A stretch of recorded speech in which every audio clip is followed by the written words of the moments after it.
Ya Beer, and Old Smoky Moonshine. Busy show. Bobby Carpenter joins us each and every Monday. We recap the college football weekend with the former linebacker for the Buckeyes and for the Cowboys. Dan Dakich, host of Don't At Me, with us later this hour as well.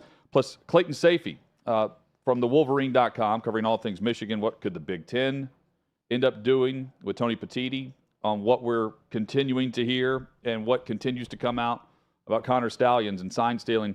A lot to get to today. A great weekend of football that includes Bama, LSU, Washington, USC, and much, much more. Plus, a jam-packed day in the NFL with a four-pack of games that was outstanding, Chad. Good afternoon. Good afternoon, Hutton. I would dare say maybe the best 11 a.m. Central slot for college football I've ever seen. With the games that came down to the wire in that 11 a.m. window, it was terrific. Probably the best Saturday of college football I think so. We've had so far. And to me, by far the best story in the NFL of 2023 so far happened on Sunday. And it happened in a final drive with, he's doing it again, Chad. Joshua Dobbs traded, doesn't start this game like he did last year or for Arizona this year. Traded and comes off the bench because they have a rookie fifth-round pick who ends up with a concussion. And Dobbs does it and does it again, getting into the end zone last minute on a play that they didn't rep with him, that he didn't even go through in a walkthrough. He didn't take a rep in practice this week. But Joshua Dobbs wins the game for the Minnesota Vikings on the road in Atlanta. 5 teams in less than a year for Josh Dobbs. Okay, let's just start there. On December 20th of last year, Josh Dobbs was on the Detroit Lions practice squad. Went to the Titans, started 2 games, played well considering the circumstances, 0-2 in those games. On March 23rd, Josh Dobbs signs with the Cleveland Browns.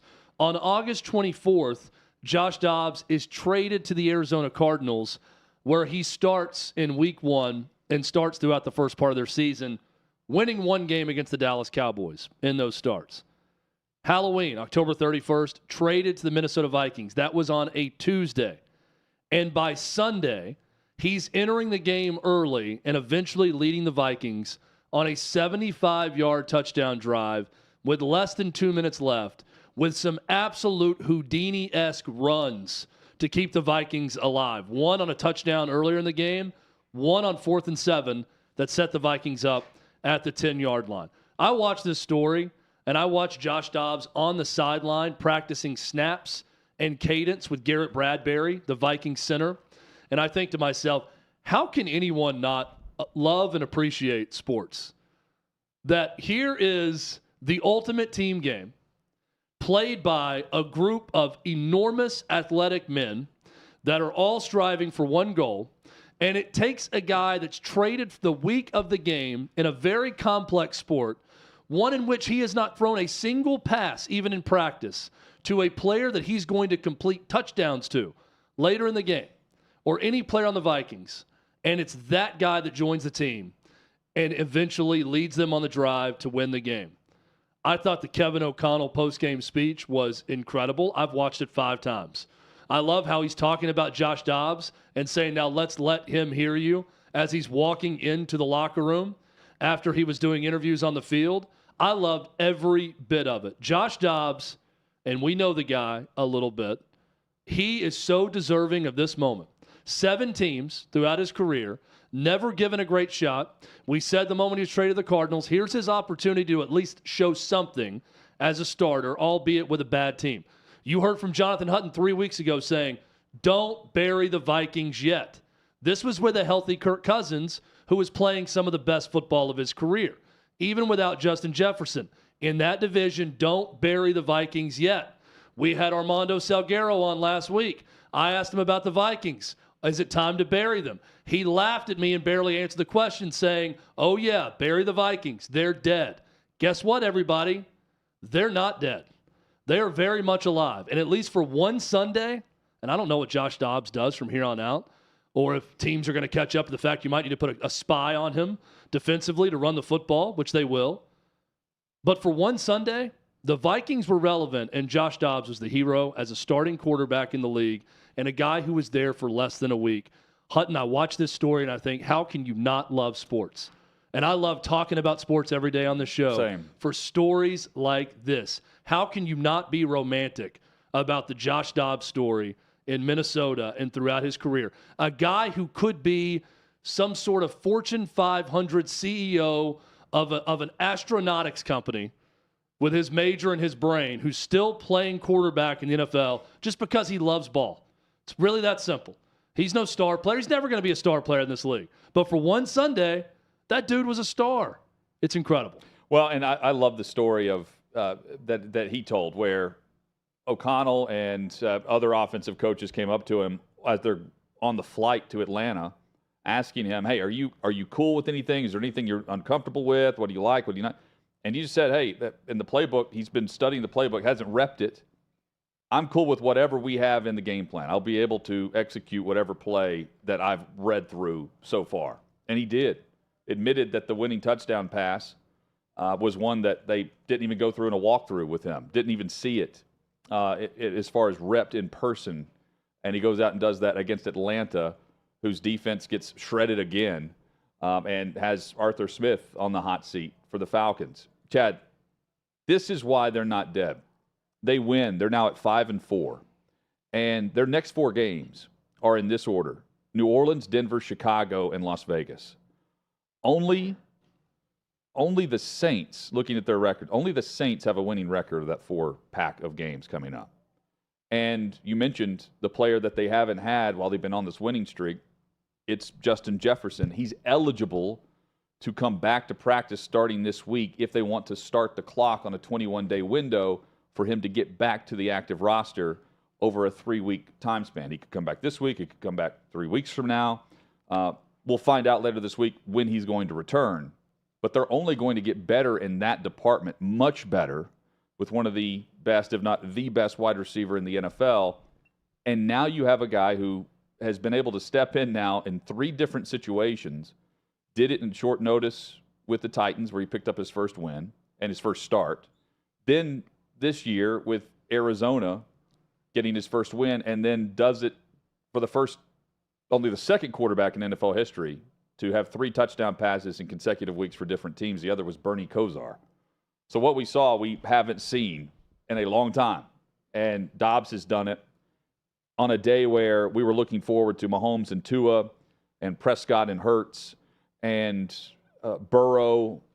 And we go on, and Allen, Lamar, and still Dobbs that leads the show today because it was that big of a storyline. Greatest performance I've ever seen? No.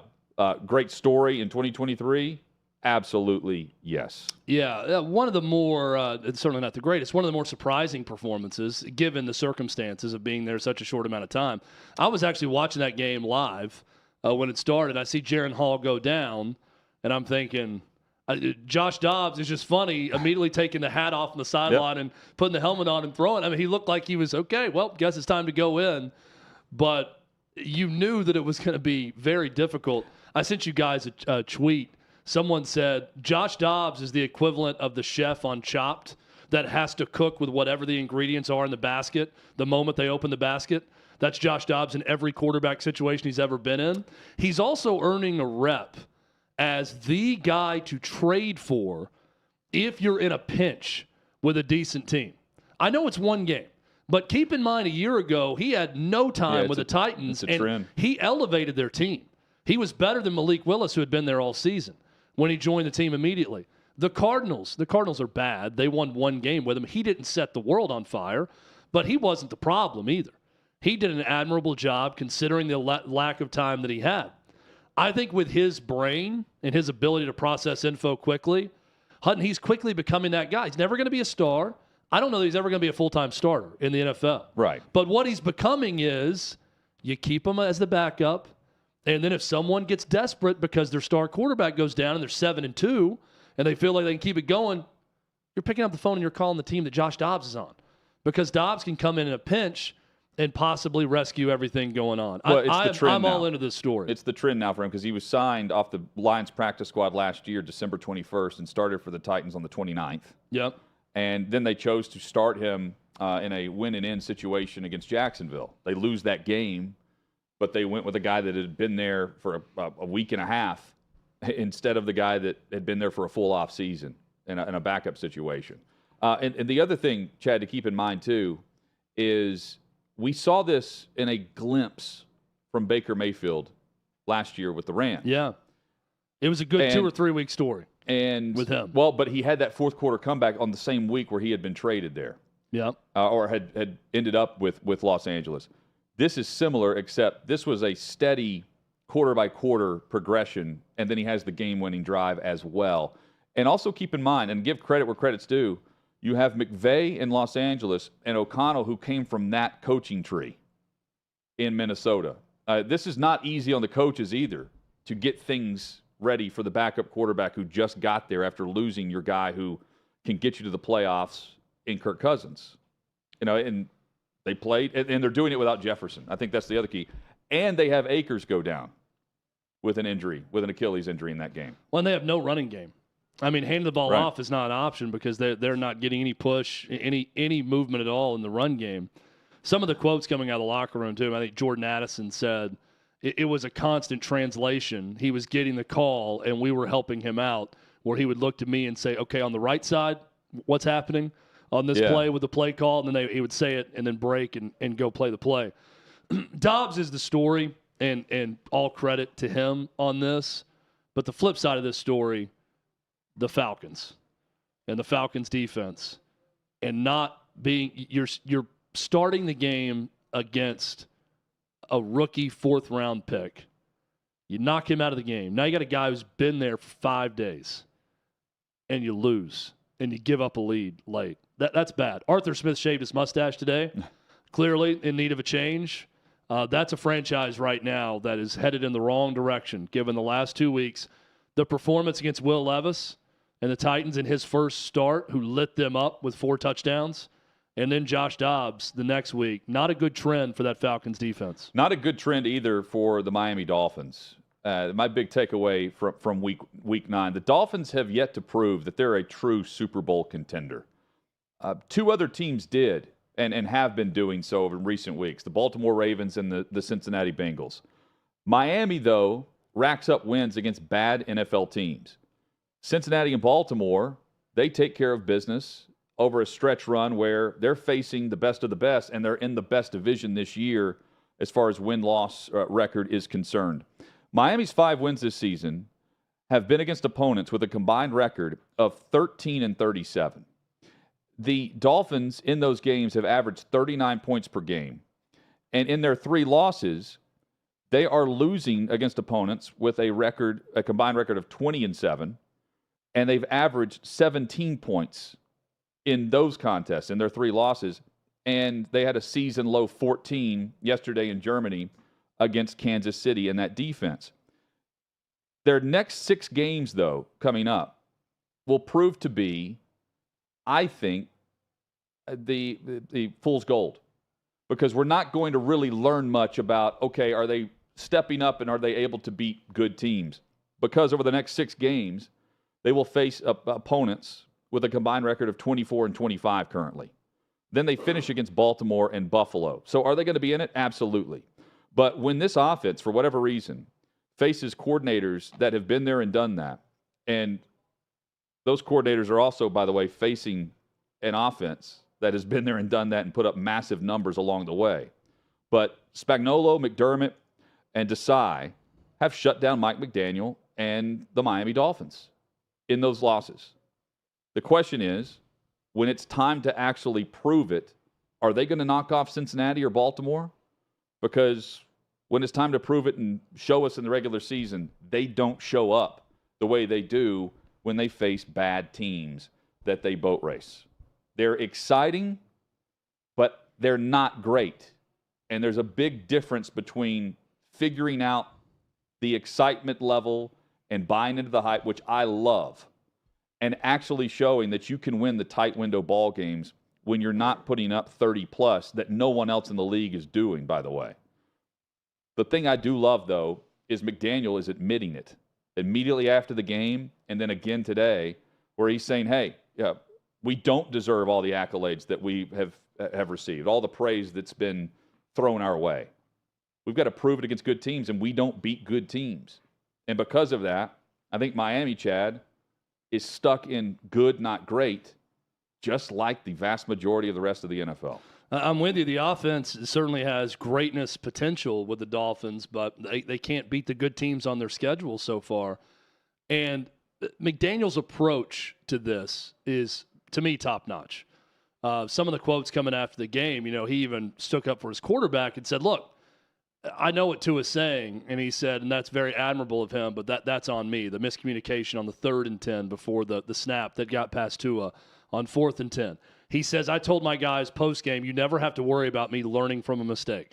That is something that I'm going to administer every time when I make a mistake, and I've made a mistake with a few of these things in this game. I love them. Yeah. I'm rooting for them, but they got to figure out a way to beat the good teams on their schedule. Another team we can talk about later in the day, too, the Buffalo Bills.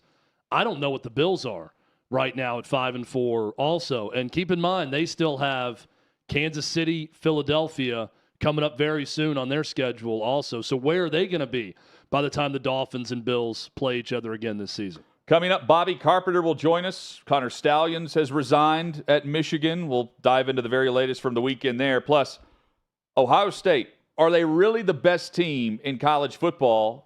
And we'll compare it to the other results we've seen from big games this weekend.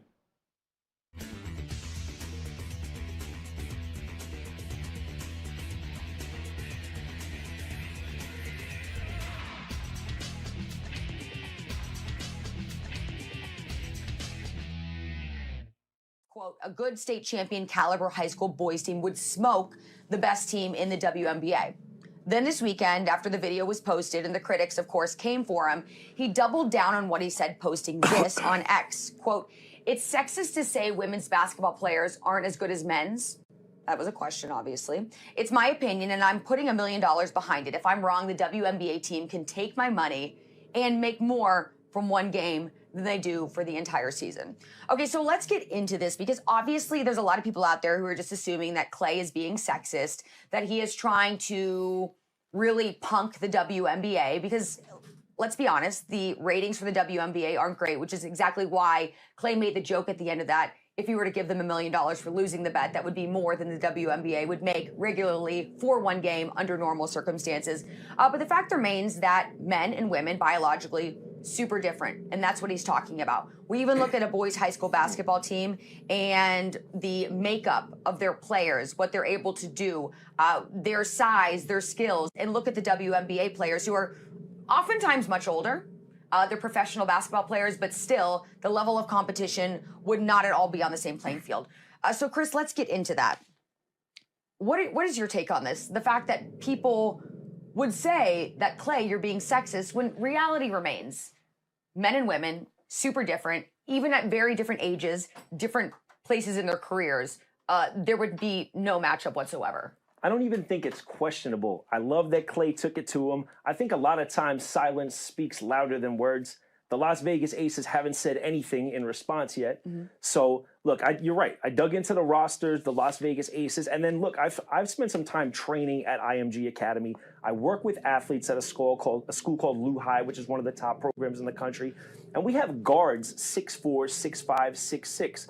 We're on the Aces. The tallest players are 6'3" and 6'4", and those are their bigs. So they don't even have anybody to really account for the bigs on the male teams. And I don't know that it's how in any way is this a sexist question thing to say. Yeah. Well, I have a woman, I think, who will be able to help answer this question. She is super smart. She's super intelligent. I am a big fan of her. Everybody, you're also a big fan of her. We all are. It just has to be said. So let's go ahead and bring in the woman of the hour, Riley Gaines. Hello, Riley. I'm happy to see you again. I feel like I get to spend so much time with you these days. I know, right? Very good to see you, and I will say it is rainy here as well, which just sucks. Okay, so are you, I know the last time we talked, you were like bouncing all over the place. Where are you right now? I'm actually in Nashville, but headed to New York today, so. I'll be on deck. Okay, well, welcome. You get to go from rain to rain. Yeah. Okay, perfect. So, Riley, let's get into the topic that we were just discussing. Obviously, Clay, being a little bit sarcastic in the way that he framed the question, but he's saying he's willing to make a bet that the WNBA champions, still being the champions, professional basketball players, would not be able to hold a candle to any high school boys basketball team in the country. Is he being sexist, or is he just speaking facts that men and women are very different in terms of what they are capable of athletically? Boom. Right there. It's not sexist to say men and women are different. It, like you said, it's reality, it's truth, it's common sense, it's logic, it's reasoning. We all know it.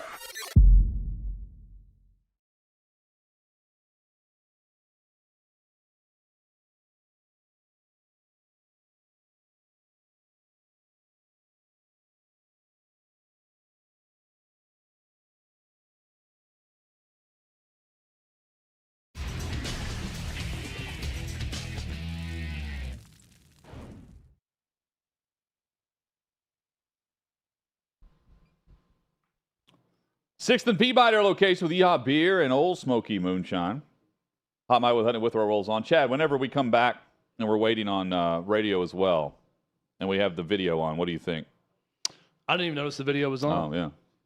I didn't want you blowing your nose or sneezing or. No, well, there's no telling what I'm going to be doing during the break. Live. So we'll do it live. Let's just. Usually, I keep my shirt on the entire show. Yeah, there's a 1 minute warning for Chad. The moment we're done, I just peel it off. Yeah. So we're usually safe during the breaks. 2 games. Would be great, though, if one time I was just putting my shirt back on. Like, I take it off, but I just can't handle clothes. Just go ahead and show everyone what you do. For the entirety of the show, we get to break, and I immediately peel my shirt off. Then I have to put it back on. Chad, how many teams would go unbeaten with Michigan's schedule? I think the best team they've played so far is... I mean, who is it? They've been boat racing everyone. Rutgers? Probably. Have they played Rutgers?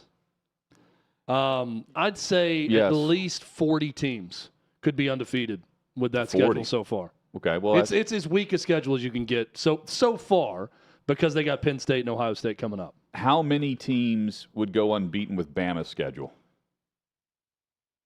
I don't think anyone. Georgia. Maybe. I'm maybe not even Ohio sure. State. I'm not even sure Georgia with the way Texas played early in the year. Maybe Ohio State. I'll give those teams credit, though, only because Alabama's toughest games have come at home. Tennessee, LSU, Texas, a loss. Their biggest road win is at A&M. Now Saban's getting the accolades about the coaching job. And he wasn't last year whenever he's trying to make the case for the 2-loss tied, right, on last-second losses on the last play of the game. We bring in Bobby Carpenter, SiriusXM Channel 84, and all things college and NFL analysis for us. Bobby, hear me out.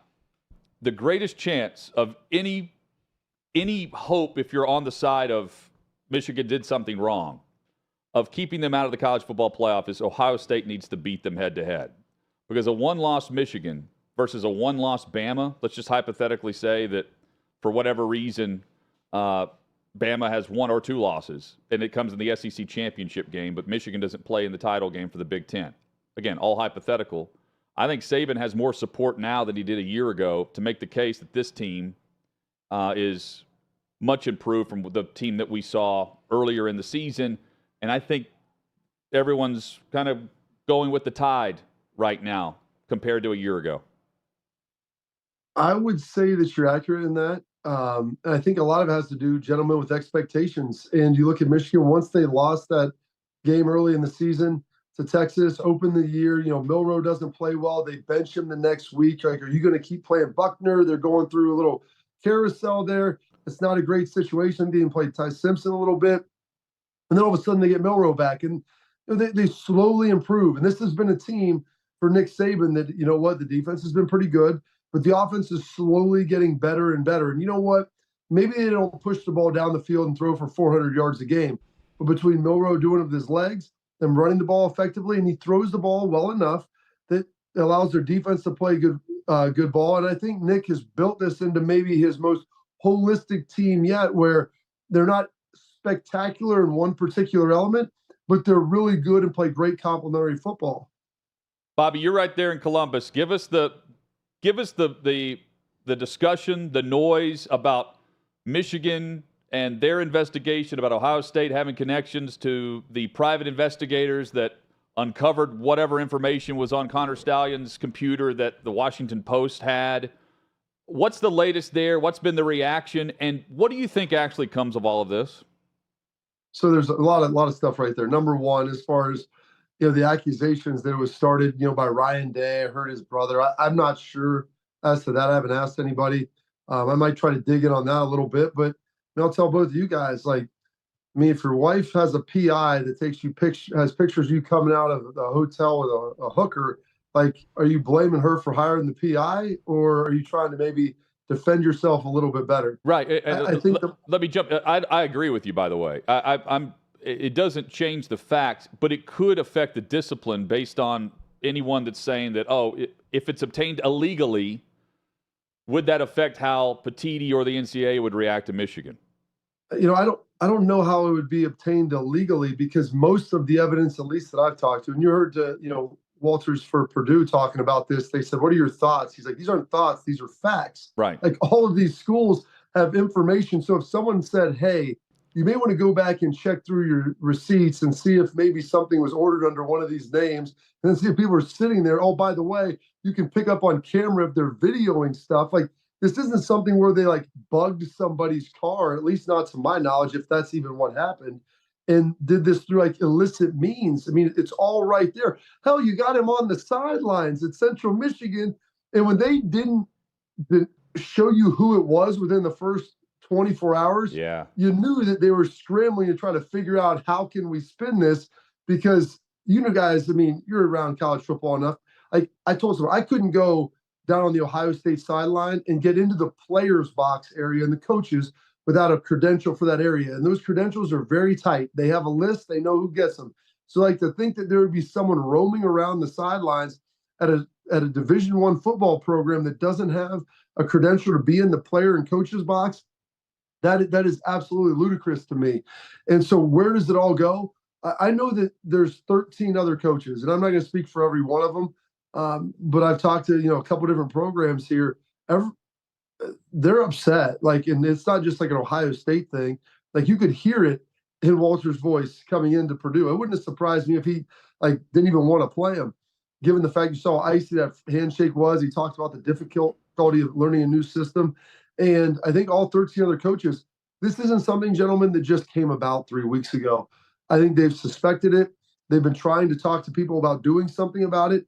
No one has really taken the lead on it. Part of the problem, last year, Kevin Warren was probably halfway out the door. But this isn't something that everybody just said, "Oh, wait, this could be going on." This is a situation that they were aware about, and I think that they were looking into, and that's why they have information going back a couple of seasons. And this goes into the bucket of here's why everyone doesn't expect anything to happen. Within the same announcement that he's resigning in order to take the attention away from him, Connor Stalions, his attorney puts out that Stalions admits that Jim Harbaugh and the Michigan staff had no idea about any improper wrongdoing that was going on with him scouting future opponents, which is also just a crazy at the depth that this goes, but how deep they've got to go to prove that anyone else knew about it. So the president of Michigan's out there lobbying, gentlemen, right now to say, hey, let due process play out. The NCAA, they're the ones that make the decisions because they know how long that's going to take. Guys, the evidence is all sitting there for everyone. This isn't like a discovery process. And by the way, if you have evidence that's exonerating you and exonerating Jim Harbaugh and exonerating, the staff and everything else, that this didn't happen or was very limited in scope, I don't know why you wouldn't reveal that publicly. It would go a long way in the public relations battle. The problem is, I think Michigan's playing the game of trying to figure out exactly how much everybody has. So exactly what they can say, how they can weave this. It's kind of mind-boggling to me to think that where we got to this, because I was very hesitant at the beginning. You guys remember me coming on because I didn't know what was true and what wasn't. But now I think it's so overwhelming. And they're not even, here's the thing, guys, they're not even denying the allegations. They're just saying, let it play out. How ugly does an already ugly rivalry get if Michigan is allowed to play this thing out with no penalties at all and they beat Ohio State again? and they're the representative in the Big Ten championship game and eventually in the college football playoff? I think there's a lot of people hoping that that doesn't happen. At least the beating of Ohio State and being the representative for the Big Ten. You saw what happened with TCU last year, who they apparently didn't scout and were kind of up to date about the sign stuff. It wasn't pretty with Georgia a couple of years before that. Like it's a rough situation that they're in. And I know this, if there's no penalty, like I think there were overtures made on those conference calls talking about, well, if you're not going to do anything about it, then why should we not do this? Like, if there's literally no recourse when we have all of this evidence and information, why should we fly a drone over their practice and then wait for the NCAA in 2 or 3 years to stop it? Like, it's ridiculous, because this isn't like, you potentially made a phone call or they're potentially paid a recruit or something that could have happened before, where you have to actually look into it. The schools are the ones who have submitted this information. So I think there'll be some very upset members of the Big Ten. And I feel bad for Tony Petitti. I mean, he came in here, had to, first of all, deal with the terrible TV deal that Kevin Warren put together, which looked great on surface, but there's a lot of details missing. And now he's got this in his first year, where you have one of your blue blood programs that, there's overwhelming evidence mid-season, and they're potentially a CFP, contender here. Like, what do you do? It's unprecedented with this discipline. But like, you guys, you're in the state of Tennessee. Imagine if this came out with Georgia right now, and you're sitting there like, well, what the heck? Like, this has been going on for 2 years. Like, and everybody in the SEC knew about it. People would be furious, and they'd want something that was done, not 2 years from now, but done right now. And I don't know if you suspend them from, the championship game, but I don't know how you could not suspend Jim Harbaugh based upon what the NCAA says, that anything that happens in the program is the responsibility of the head coach. Somebody hired this guy. Like, they were paying him. He wasn't a volunteer. Like, what was he doing? How is he getting this? The fact that no one asked those questions is basically like what they tried to claim at Louisville with Rick Pitino, that I had no idea that this stuff was going on. Like, have a brain. You're getting paid $10 million a year. Like, there's no way you couldn't figure this out. Right there with you, Bobby. So Washington stays unbeaten. Alex Grinch ends up fired. Caleb Williams weeps in the arms of his mother after the game. There's a lot to unpack from that game in L.A. on Saturday night. What's your biggest takeaway from what you saw? Michael Penix Jr. is really good. I mean, you saw some of the passes that he made, moving around. He can throw them all over the place. Washington's defense isn't very good. They've got some issues. And I mean, USC, like, not only could they not stop the pass, but, they were letting Washington run all over them as well. So, I mean, they've got a ton of issues. We'll see with Lincoln Riley, who he brings in. I mean, I don't know if he's just a really good offensive coordinator that can't manage a game. Because there's times, like, you look at Nick Saban, yeah, he'll go throw the ball 50 times when he needs to and when they can. But right now, like, they're not trying to race people up and down the field. Like, they know how they have to play. But you've got to kind of lean into that for your opponent sometimes. He's got to figure that out. I know the Pac-12 probably very happy, because the last thing they wanted is, USC to beat, their undefeated squad, because then you start getting in the battle of one losses, and that's never a good situation. So I know that at least the Pac-12 is breathing a sigh of relief heading into this final stretch of games. A great example, Bobby, of just let the season play out is in Stillwater, Oklahoma. Mike Gundy, they lose. I think they're 1-2 at that point with a loss at home to South Alabama, where they're not even that competitive. And now, fast forward, weeks later, they win the final Bedlam. They're in position to possibly win the Big 12. What an enormous win for Mike Gundy in that program. It was a huge win. They did a great job. I mean, I can't even imagine, guys. If there was one environment I wanted to be in this year, it would be that. I don't care who you're a fan of. Like, the final game of a rivalry since before it was actually a state, it was a territory, like, and they hadn't had the upper hand, and it was in Stillwater. You get a chance to beat them back to back, get the walk off, take your ball, and literally go home. And you know who else took something? That ref took that flag in his pocket, and he buried it real deep when Stoops was running that little wheel route. The Big 12 knew what was going on right there, because maybe they win, maybe they don't. But it definitely looked like the Big 12 and whoever was officiating that game was leaning in at the end. But obviously a huge win for Mike Gundy, man. I couldn't be happier for the guy. with the way everything broke out. They deserved it, and we'll see, man, how much better they do. They might end up winning the Big 12 here. Final, exactly 1 minute here, Bobby. We've talked about the matchup, Michigan-Ohio State. What about Michigan-Penn State upcoming? It's going to be a big one. And you know who else has a big grievance with all this? James Franklin. He gets beat up because he can't beat Ohio State and Michigan. All of a sudden, that narrative changes a little bit when some of this stuff comes out. I mean, we'll see how well they look. Penn State, they struggled against Indiana 2 weeks ago, looked really good again against Maryland. We'll see if they're more aggressive, push the ball down the field. I don't know if they win it, but I feel like it should be pretty close. Always great to catch up with you, man. We appreciate the time each week at this time, and go grab you a garage beer and, have one on us. Absolutely, gentlemen. Thank you. Yeah, there he is, Bobby Carpenter. How about James Franklin at Penn State can now be the savior of the Big Ten in college football by beating Michigan? Well, then the tiebreaker comes into play, right? They're America's sweetheart right now, with everybody hating Michigan with the scandal. Everyone's a Penn State fan going into this weekend. They're the ones that can exact vengeance on Jim Harbaugh and now the unemployed Connor Stallions, who apparently, just was totally rogue. He's completely fallen on the sword, and none of the coaches knew anything about it. This was just me having fun with my Michigan manifesto, carrying out my plans on my own. Give me a break. Yeah. And all the canceled plans, right? There's a web here that's much more than just a one-man show. We can get into this later. And we will with Clayton Safey of thewolverine.com. When we come back, though, Dan Dakich from Don't At Me here on OutKick joins us. What you're experiencing is the bold taste of a Southern legend. Old Smoky Moonshine and Whiskey. Authentic Tennessee mountain-style spirits.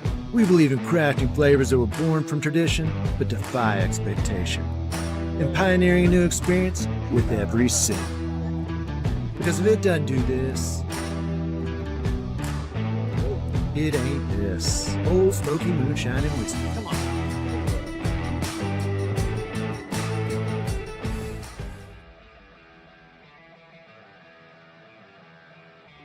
Welcome into OutKick the show. I am Clay Travis, your fearless leader. I am going to continue to argue that sports is one of the great unifying forces in all of American life.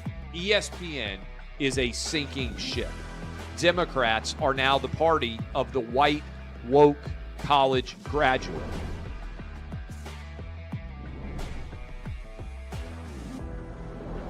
We live in a land of participation trophies. You gotta lean into the turns. You really gotta lean into the turns. When Leah Thomas walked in that first day, it got silent, and every girl was uncomfortable. Very difficult to go back-to-back years in the NFL with the #1 overall pick. Is it fair for people to be upset with Barbie? I've been out of LA long enough to have forgotten that libs, no matter how ridiculous the scenario, are gonna live.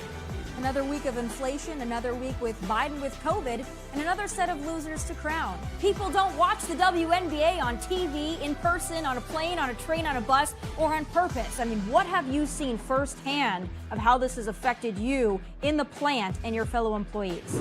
Under Joe Biden, the Taliban has retaken Afghanistan. Putin has invaded Ukraine. So if there was ever a time for freaking aliens to inhabit and conquer Earth, now would be that time. We've seen coaches throw water bottles. We've seen coaches act like idiots. We've seen coaches slap other coaches. But I think if you're involved in carjacking, you're inherently a rotten human. The level of stupid that sometimes gets on our YouTube chat just gives me a headache. You're born a male, play with males. You're born a female, play with females. Don't at me about it. The American people are being cheated. We, ladies and gentlemen, are being cheated. I made the call to end the Me Too movement. And today I'm going to continue making that case. And that's just a way to further taunt these women, to make them feel less than, to make them realize that this has just become a big joke. Deion Sanders is the Donald Trump of football. We were directly impacted by the whole Leah Thomas thing, and we were able to see you guys on the ground with your signs supporting. That was huge. They were saying, oh, it's only 1 or 2. That's rubbish, and we all know that's rubbish. Once those trans-identifying males were able to succeed, it just encouraged others.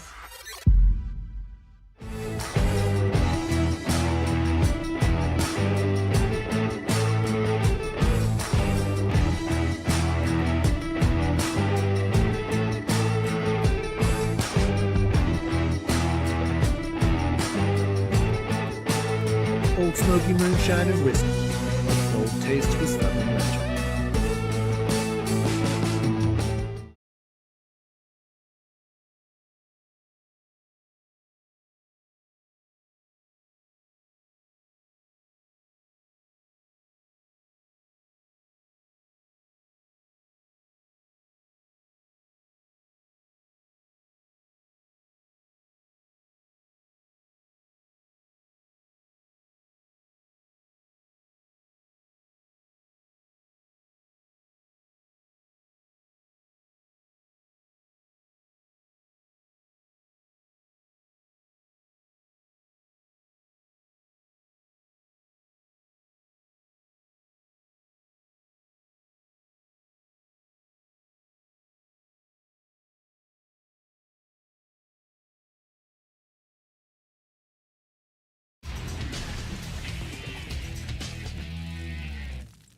Location with Yeehaw Beer and Old Smoky Moonshine. Glad you're with us. Hot Mic with Hunting with our rolls on here on the OutKick Network, which includes Don't At Me with Dan Dakich each morning.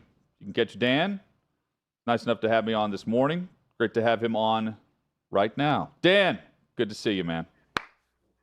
Hey, how are you? Nice to talk to you. Yes. Again. Yes. Is this New Year's Day for you with all the tip-offs across college basketball, or are you like us? It's difficult to see a schedule in November and really dive in. Yeah, I think it's difficult. I do. I get bored with a lot of college basketball. I'm not going to lie. I'm excited. My son's team, Illinois State, plays. But frankly, I think college basketball on a nightly basis is a bit dull. I do. Everybody runs the same offense. From a, hey, look, I got nothing to do. Let's see who I can bet on standpoint. Yep. It's great. There's like 1,000 games, right? But in general, I'll watch reruns of 2.5 Men, truthfully. I do. Or something on Netflix, and then maybe catch the last 5-10 minutes of a game. So, Dan, I love the video you put out there when Coach Knight passed away. Your first thoughts on it. We played it on our show. I think terrific remembrance of him from a guy like yourself who'd been around him for a long time. My question for you is, where consistently do you see people get it wrong when it comes to Bob Knight? When they talk about him, when they criticize him, or maybe even where they praise him, but where you knowing him as well as you know him, where people consistently are off on him? I think the number one thing, they talk about how complicated he is. He was not complicated. You know, he wasn't. I mean, he was very simple, if you want to know the truth. He wanted to coach basketball, wanted to make players better, was focused on that. He wanted to fish. He wanted to hunt, pretty much wanted to be left alone. But because he would get angry at the media had to say he was complicated. It's funny, I love Tim Brando and I love Dick Vitale. But they were talking about a story where Knight was a jerk to Brando. And Vitale had counseled him, right? He's just testing you. He wasn't testing nothing. Knight sometimes was a jerk. I mean, he wasn't testing anybody. He would get testy, act like a jerk, and then he would come back and feel bad. But I get a kick out of those things. Knight and I used to talk about it all the time. He's like, man, what's so complicated about just wanting to coach basketball, hunt, fish, and I don't know, hate the media? That's the number one thing. It really is. I'll be honest, if I was really going to be honest with you, I never trusted him because when I was a high school player, as a junior, I committed, and they told me that they wouldn't recruit anybody in my class 6'4" to 6'6". I was 6'5", or the class after 6'4", 6'6", which would give me a great avenue to play. Well, by the time I got there, and maybe this was my fault, I don't know. But by the time I got there, they'd recruited one kid in my class 6'4", one kid 6'6", and the next year they recruited another 6'5" kid. So I told him, I go, look, if I'm going to be an assistant coach, I'm not lying to players. You lied to me, and the assistant lied to me, and I'm not doing it. And he got pissed, I mean hot. But I just said, look, if you want to lie to him, then don't expect me to back it up, because he would lie to him. And I didn't like it, because it happened to me. Now, that's, I get a real kick out of it. Oh, the most honest guy. No. He knew how to manipulate everybody, and most great coaches do. Most people do. But those are always the two things. I gave a talk in Indiana. There's about 3,000 people there, and they got pissed because it was to coaches, right? And a guy asked me about Coach Knight. I said, look, you guys are all coaches, so don't ever lie to players. Now, you can piss them off, you can do whatever, but don't ever lie to them. Just don't lie to them because they may not say it. Like I never said it until I was free and clear of playing. But there'll always be something in the back of your mind that they just don't trust what you're saying. And that was me, and frankly, that was my family. No one's really arguing that he was the best when it came to the X's and O's of the game. What area in your experience around him for as long as you were, Dan, made him so good at that? Is there an area that just pops to mind for you that Bobby Knight was the greatest in this area of the X's and O's? Well, I'll answer the first part of it first. He worked at it. Like, he had one of those minds that made you feel stupid because you'd think you had a problem and he'd give you 5 ways to figure it out. And I'm very proud to say I learned a lot of that from him. And back when I was coaching, I used to have coaches, some of the biggest name coaches in the country, actually the biggest names, would call me about a problem because I got known as like Winston Wolfe, right, the fixer, because I learned that from Coach Knight to kind of think simply and logically and look beyond. We called it looking beyond your something. I'll call it look beyond your nose. But that was the first part. He could really see. And the second thing is, guys, he worked at it. Like, he and I would go literally into a film room at 10 o'clock every day. Every day. I don't care if it was the summer, if he was in town. We would go down to this little room.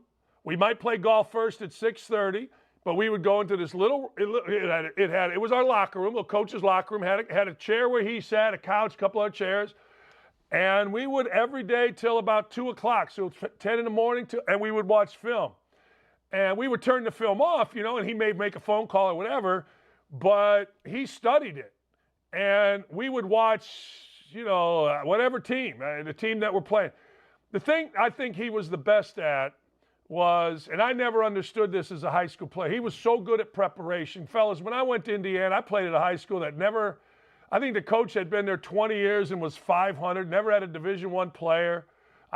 He brought up 2 guys ahead of me onto the varsity as a sophomore, all this kind of stuff. And when I was a first scholarship player at my high school, and when I went to Indiana, I'm like, I don't know what a scout team is, never heard of a scout team. I didn't know what a walkthrough was. I knew none of this. And he introduced that, and he was so good at it that in a game, no situations ever caught caught him by surprise. And then, let's say let's say a game starts at 7 o'clock. From about 3 o'clock till about 6 o'clock, we would watch film to figure out how we will not cause our team to lose. Like, that was a Bear Bryant thing. You cannot be the guy responsible. Your team misses a free throw, they turn it over, but it can't be something that you missed. And he worked it. He didn't work at recruiting, and it pissed me off, and we had a little fight over it. But he worked his brains off at what he called, we're going to work at basketball today. I've read and seen a lot of tributes to Coach Knight, and I've been taking these little mental notes about a couple of ones I want to ask you specifically about. Jay Billis wrote a bunch of words about Bobby Knight and a guy that he loved.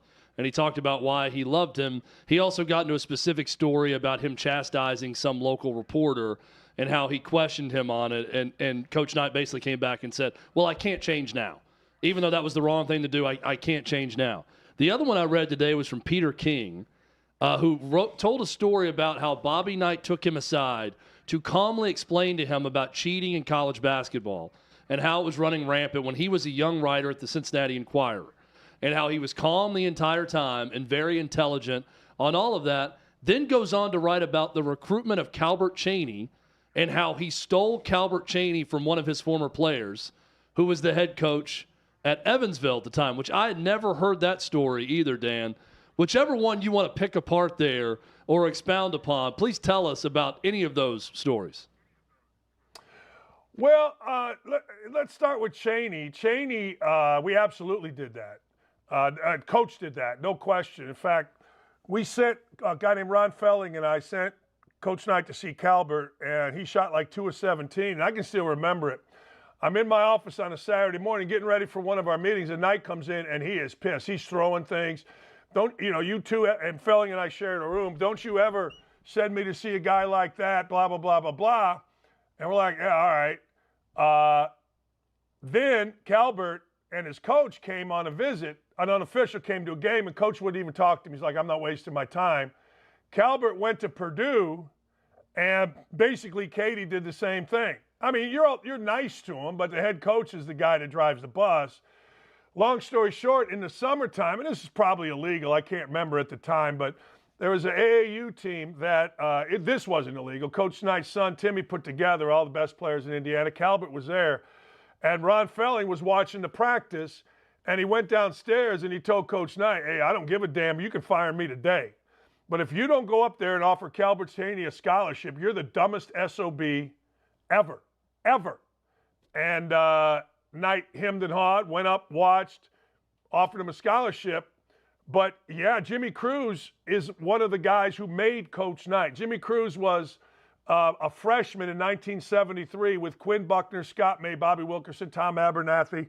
And they went undefeated 2 years in a row in the Big Ten, went 32-0 last undefeated team. They were the core, and Coach Cruz was a freshman starter on a Final Four team, and Coach Knight screwed him bad. Oh, he screwed him.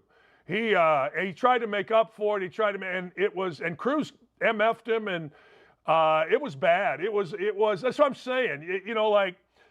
I love the guy. I didn't love him at the end. I didn't even like him. I didn't even respect him. But I can separate coaching and playing for him, which I loved, from how he really was, certainly after I got done coaching and playing for him.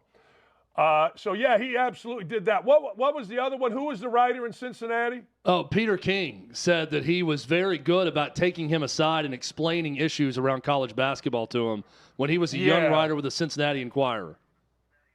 Yeah, he must have just caught him on a good day, or he must have liked Peter King for some reason. No, I'm totally being serious. You would not know on a daily basis what you were getting. Now, that's not complicated. That's just a guy with a temper, and so, I'm sure he did that, and I'm sure he did. I don't know the name of the other reporter you said, but I'm sure he did that too. Like, here's the thing. He would do these things, treat somebody horrible, and then go overboard to make up for it. This wasn't complicated. This was immaturity. This was like thinking you're God. And he would always feel guilty about it. He would. And he would, the next day see the guy go overboard, call him up, ask him to come in his office, make amends, that kind of thing. I do the same thing, but that's just Catholic guilt. But the truth of the matter is, Knight, he was like that. Every one of those stories, I'm sure, is true. At least as true as Peter King or some other reporter can make it. But the Cheney one was interesting, man. That's why I say, I hear all these people say all the time, why he's the most honest guy. No, I was when it came to basketball. We weren't going to cheat. I got called off the road in Canada and brought back to Indiana because there was a rule you can only call a recruit once a week, and I did not know that our other coach had called a recruit. And I called him later on in the week. Long story short, I thought I was getting fired for something as simple as that. Hell, Illinois was getting cars for guys. Wisconsin, all these places were just cheating their brains off. But Knight wasn't going to do that. But in terms of honesty with play, that's one thing that his buddies in the media or his enemies in the media, hey, that ain't true. Just a minute left here, Dan. What ultimately led to both sides, Indiana and Knight, making that 2020 evening happen? Well, I always said this, and I told Coach Knight this. I said, you'll go back to Indiana when you're no longer Bobby Knight. He had to be Bobby Knight. He loved being Bobby Knight. He loved being the guy that people would see at the airport and recognize or say, throw a chair. He liked that. And, he wasn't Bobby Knight anymore. His health had declined. People didn't care. I mean, people that knew him cared, but right. He wasn't Bobby Knight. And I remember my last conversation with him, which did not go well, in the basement of Building 4 at ESPN. I remember telling him, you'll go back to Indiana. I go, hey, you'll go back to Indiana when you're no longer Bobby Knight. I can guarantee Indiana, the people that were there were gone. The AD there was a guy that was a former manager when I was playing, really good guy, Scott Dolson. So Isaiah and Buckner and Randy Whitman got it done. But the only reason Knight went was because he wasn't Bobby Knight anymore. And he wanted people to, one last time. Dan Dakich is still Dan Dakich. Don't at me with Dan Dakich mornings here on the OutKick Network. Dan, always great, man, and appreciate the background and the depth with the stories here today. Thanks, brothers. Thanks, guys. Thanks, Dan. See you later. Yep, cheers. There's Dan Dakich, the best. Coming up, Connor Stallions, and this isn't just a lone actor. We'll explain next.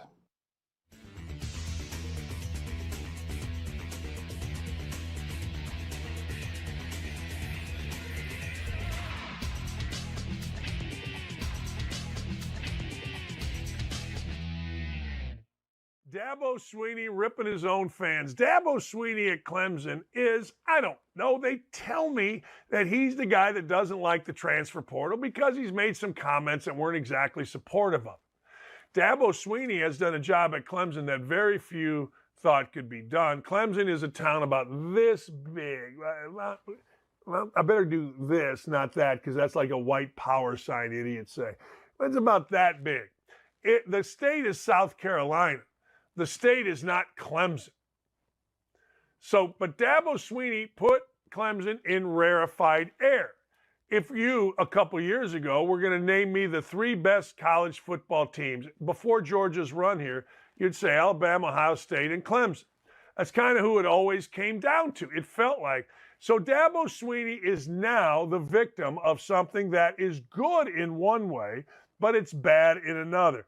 Incredible expectations of your fan base, meaning 10-2 ain't good enough.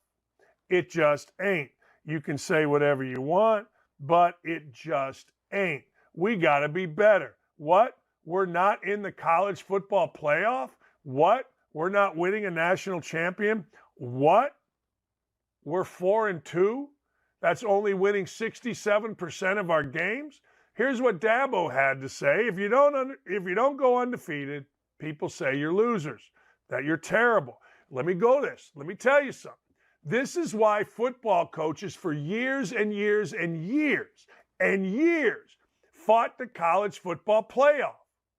We're at a point in time, and I hate that, where people, if you don't go undefeated, you're losers. You're terrible. It's just a terrible mindset. Honestly, maybe we need to lose a few games and lighten up the bandwagon. Sometimes the bandwagon can get a little full. That's the one good thing about going through a little bit of so-called adversity, is that you really find out who's with you and who's not. That's all crap. Let me explain to you Dabo Swinney's day, can I? Dabo Swinney probably wakes up around 5:30. Dabo Swinney smokes shit, shower, shave, shampoo, goes to the office. Probably has a meeting at 7. Dabo Swinney then is probably in different meetings with players or recruits, or maybe the administration, and maybe watching film, whatever. Then he has practice. Then after practice, he's doing the same thing. Then in the evening, he's making phone calls. Probably goes home around 10. At no point in time in his day, his week, his month, his year, is he finding out who's with us and who's not with us. It's not like there's a list. Now, maybe you find out what media member wants to rip you, but on a daily basis, a monthly basis, you're not finding out any of this crap.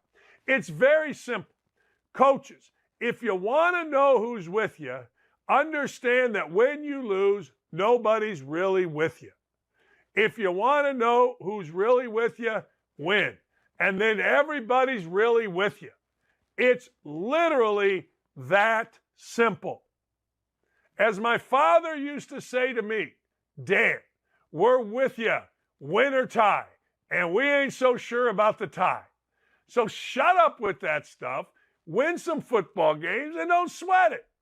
Seriously, do yourself a favor. Work hard, grab yourself a glass of wine, go sit in your chair and read a book instead of being on social media or worrying about who is with you and who is not with you.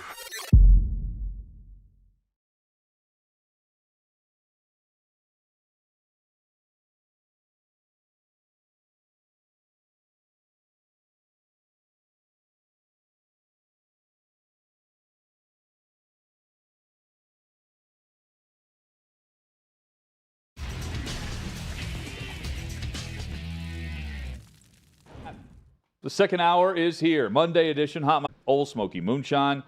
Our thanks to Bobby Carpenter, Dan Dakich for joining us in hour one. You can always go back and catch the show on demand. Check out the YouTube page. Search out OutKick. Subscribe while you're there.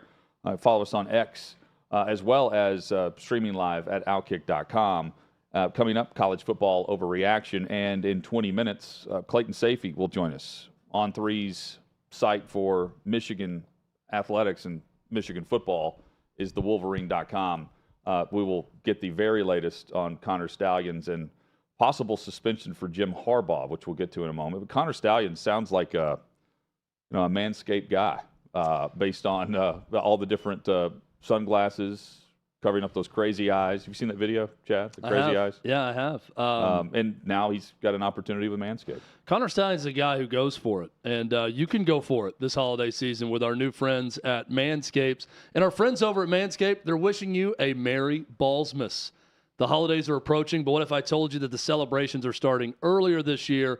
Turns out the perfect gift does exist, and who else to bring it down your chimney than the leaders in below-the-waist grooming? Keep calm and let your balls jingle this season with Manscaped's brand new Performance Package 5.0 Ultra. It's okay to laugh, Hutton. Featuring the new Lawnmower 5.0. Watch all your wishes and mistletoe kisses come true.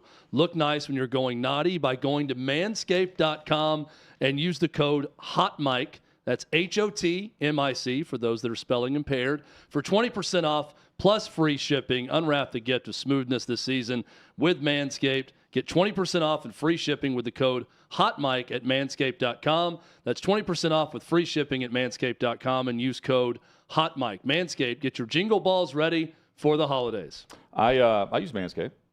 I have some Whenever Manscaped. we were 360, they were a partner of ours. Yeah, we had some free stuff from them. I think I got some free underwear from them. I have Manscaped underwear. I'm not wearing them today. But That's I do tomorrow. I own Manscaped. It's only in breaks. That's my Tuesday underwear. That's right. I have them all labeled. Merry Ballsmas, Chad. Yeah, Merry Ballsmas to you too. So Nicole Auerbach has a report out that they are the Big Ten and Tony Petitti weighing possible disciplinary action for Jim Harbaugh and Michigan football right now. Yeah, Nicole Auerbach of The Athletic post on X. Officials expect resolution by the middle of the week as Tony Petitti mulls action. Sources say Michigan could take legal action if the Big Ten attempts to suspend Jim Harbaugh indefinitely before the conclusion of the NCAA investigation. This is going to be the out from Tony Petitti. He has set the ball up on the tee. Merry Ballsmas again, everyone. Mm-hmm. Ball's up on the tee, where he has already said in a conference call, I don't want to spend Thanksgiving holiday in a courtroom. This is going to be their out. Well, but they're going to say that they are threatening legal action if we do anything above 2 games. We've already had the report last week that the basically the compromise could be 2-game suspension, which is just the standard sportsmanship violation. It's 2 games and then a $10,000 fine. But here's also why I agree with Tony Petitti. I wouldn't want to do that either over Thanksgiving, because if you're in a courtroom, it's no different than waiting on the NCAA at that point. Yeah. Because it's just business as usual until you resolve that within the suit, that the legal action that would be filed from Michigan's stance. And you're back in the same scenario that we're in right now, where if you want disciplinary action to come about and you've seen enough to act, you don't want to have to act after the season is concluded and after the college football playoff. That would be why I wouldn't want to spend Thanksgiving in the courtroom. But beyond that, Chad, I think he's got to do more than just the standard disciplinary action, and here's why. Because it wouldn't be Tony Petitti holding and being the judge, jury, and executioner. It would go before the committee, the Big Ten committee, if it's more than just the standard violation. And then they would approve it. They could reduce it. They could keep it the same. They could say, no disciplinary action at all. It's just a standard punishment. But it would be more than Petitti laying down the hammer. And I think that means more than just one commissioner doing this on his sole authority, which he can do if it's just the standard sportsmanship violation. I think if he does more than 2 games, he does that because it will be the entire conference, other than Michigan, pushing it that way, not just him. Yeah, it's a real opportunity for Tony Petitti to show some teeth in this role. But in showing some teeth, he's probably going to get sued by Michigan. So it's a tough dilemma for him. I can understand that. I've said throughout it needs to be 13 against 1. And they all need to be very loud about it and very authoritative about what they want done to Jim Harbaugh in Michigan. If he's got support of every other member institution of the Big Ten, then he can act. The problem is in acting, if it's something that goes above and beyond what's normal, Michigan's just going to sue. There's going to be some sort of injunction. They're going to continue to play. Here's what needs to happen for all of Michigan's rivals. Someone's got to do the Lord's work here. They got to beat them. They got to beat them on the field. Yeah, you can't sit out. They're not stealing your signs anymore. That's stopped. Connor Stallions is gone. You've all changed your signals. Penn State needs to beat them this weekend. Ohio State needs to beat them. If you're really that pissed off at Jim Harbaugh, what's becoming the truth in this matter is you got to knock him out of the college football playoff on your own. And there's 2 chances to do that. In Happy Valley on Saturday and against Ohio State at the end of the year. That's really it. If not, they're going to be playing in the college football playoff again. What also needs to happen ultimately to Michigan is Jim Harbaugh is no longer the coach at Michigan. Whether that be him admitting the NCAA problem is going to be a big problem for him and bolting for an NFL job, or Michigan firing him at the end of the year. That doesn't sound like they're doing I'm looking at this from the rival's perspective. That's what you want to happen. But Hutton, I agree with you. Based on what Santa Ono is emailing the conference, and that they're continuing to talk about contracts and different things, I don't think he's going anywhere. And that was from the Wolverine last week, which we'll have more coming up with Clayton Sayfie. And also this, keep in mind, the suspension itself is game day. What they agreed to earlier this year, the 3-game self-imposed suspension, he only was out on Saturday. He coached during the week. Yeah. And so I think that's the other part about this. If it's based on what Nicole Auerbach is saying, if it's an indefinite suspension, to me, I take that as you're not back until we hear from the NCAA. Yeah, you're just done coaching. Yeah, and that's where it sounds like Michigan would have a huge issue with, because they're on the opposite end of it. If they're opening back up, they wanted it done before the Purdue weekend. The contract signed, sealed, and delivered, and apparently it wasn't going to happen that quickly. So which comes first, a Big Ten decision, or they double down and sign him to an extension before we even hear from the commissioner? I think that'd be so stupid, but they're already doing the it way to the Michigan NCAA, has though, talked right? during some of this. I know. I would not put it past them that And they sign him to something. You have Stallions, who resigns for being a distraction. Apparently wasn't a distraction for the Michigan State week, but he was for Purdue. Practically the same result. And then the attorney through Stallions says Harbaugh and coaching staff had no idea the depths that we were going, or I was going. I say we because it's more than Connor Stallions, Chad. Common sense tells you, if you look at the records that were leaked to the Washington Post, which is what Michigan has an issue with, based on the assumption that Ohio State has connections, Brian Day has connections to the private investigation firm. If you believe that he had all of these tickets and he's just flippantly asking some random fan at Vandy in Nashville to go and potentially scout Tennessee and doesn't know him, just says, hey, give me the signs, and absolutely not. Number one, you want to trust someone that you're getting the right signal and you're getting the right intel if you're just doing this behind the scenes and undercover. And number two, you need to keep your mouth shut, like Connor Stallions is doing through his attorney right now. So this is layered, and it's more than just one guy taking the fall, even though it's one guy taking the fall. This is intricate. And by the way, that never happened, the Vanderbilt Tennessee scout fan, because Tennessee ultimately ended up losing to South Carolina. So they weren't in the way anymore. I don't know that it was a fan, by the way. I think it was it's a connection, a network of coaches or former coaches. But one of the guys that went on the record is a former D3 head coach that was a friend of Connor Stallions. But not a current coach employed by said school. But someone that knows football. Sure. Yeah, that can go and watch. But again, like if you're doing that with the former coaches, how do your current coaches not know what you're doing? Well, of course they do. But here's what it's more than just one guy representing all of it. Let me go on my conspiracy theory brain here a little bit on this.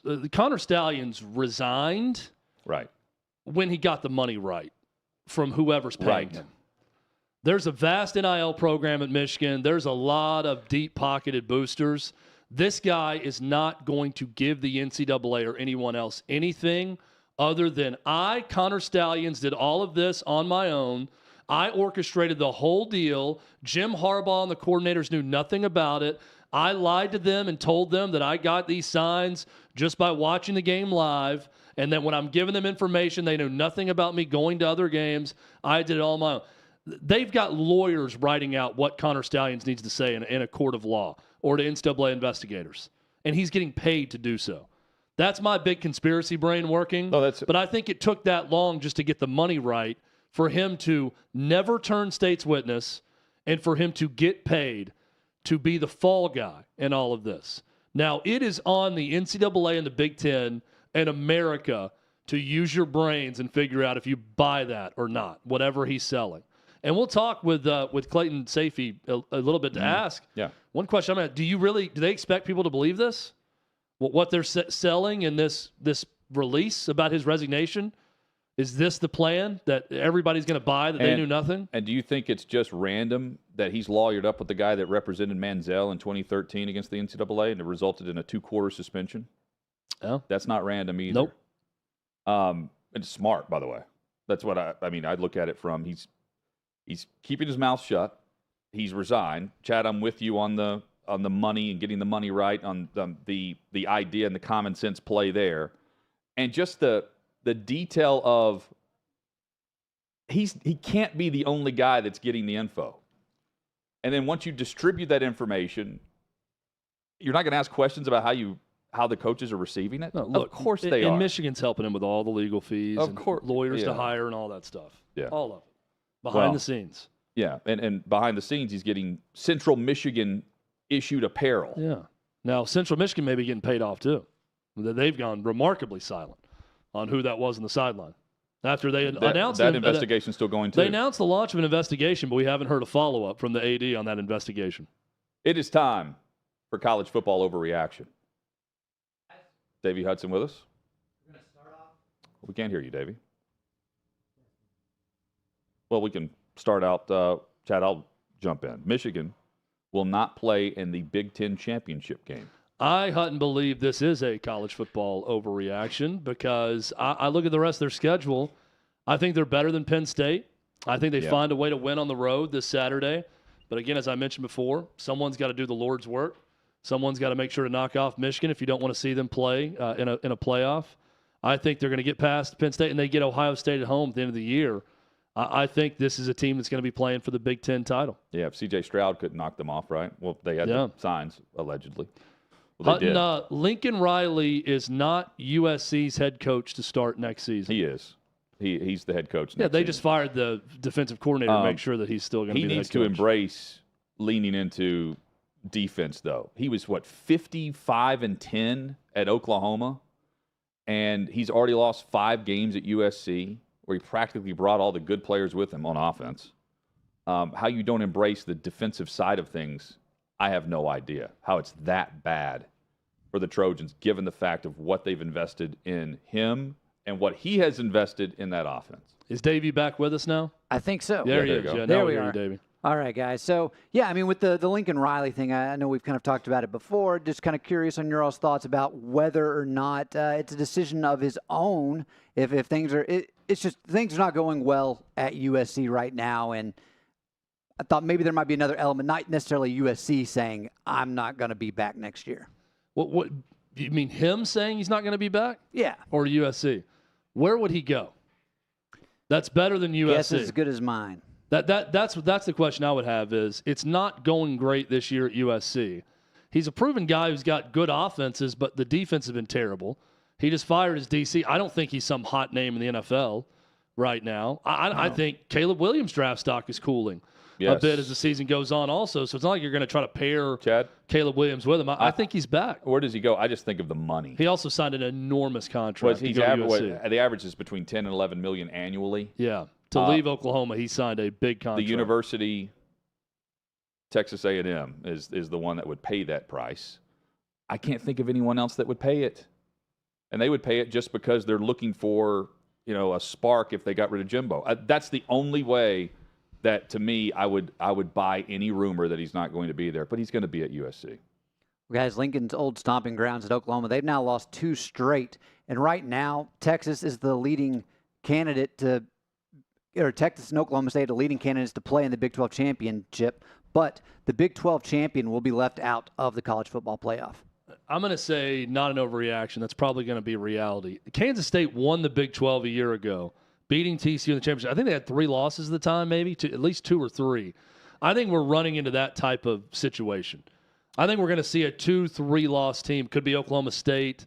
We could see a 2-loss. Could be Texas. But I think they're going to have multiple losses, whoever wins that conference. I mean, it's not an overreaction, I don't think, to say we could see a 2-loss Georgia, a 2-loss Bama in the SEC championship game. Again, just throwing out the hypotheticals.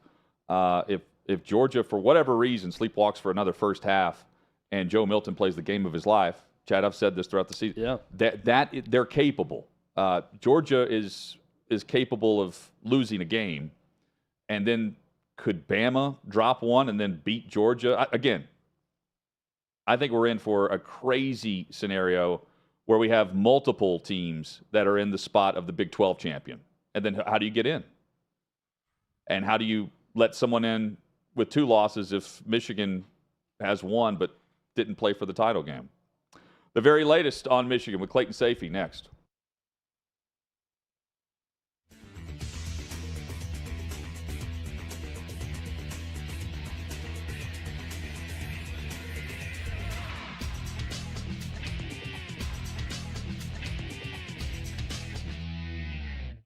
I'm here at the Big Machine Music City Grand Prix, but that's not the only big race that's on people's minds. Let's go talk about it.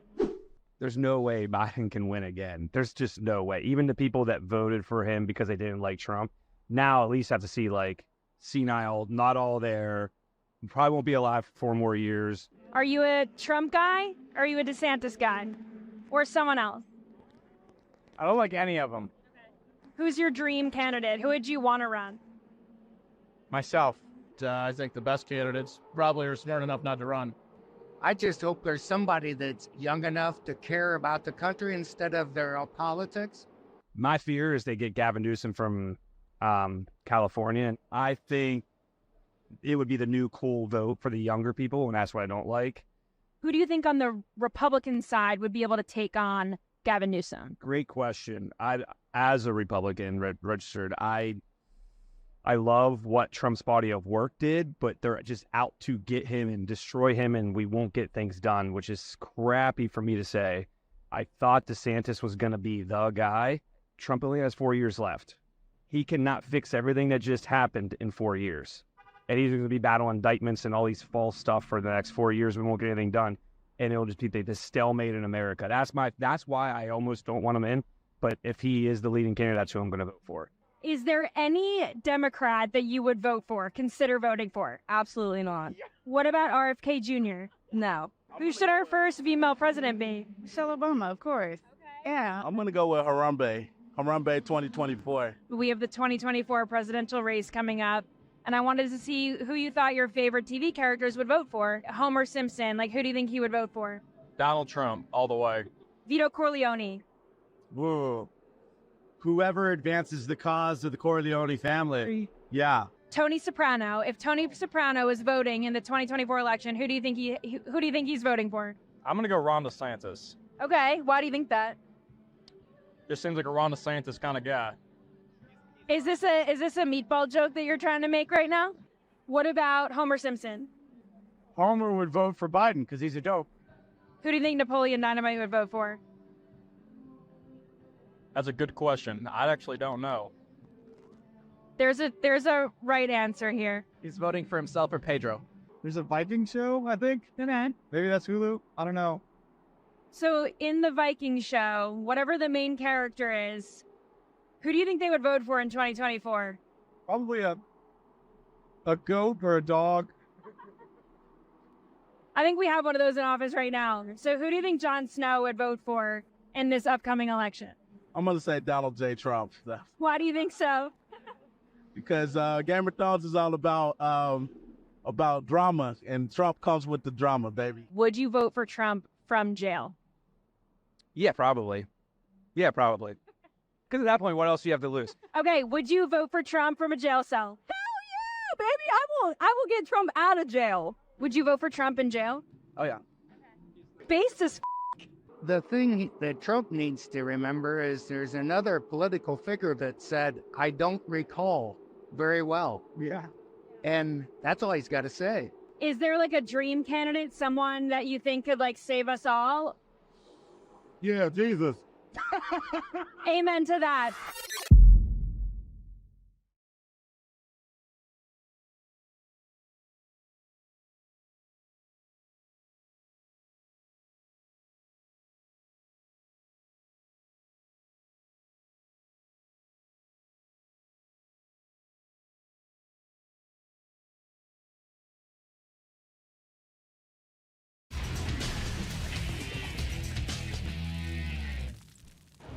Sixth and Peabody are location with Yeehaw Beer and Old Smoky Moonshine. Palm Out with Hunting Withrow rolls on here on the OutKick Network.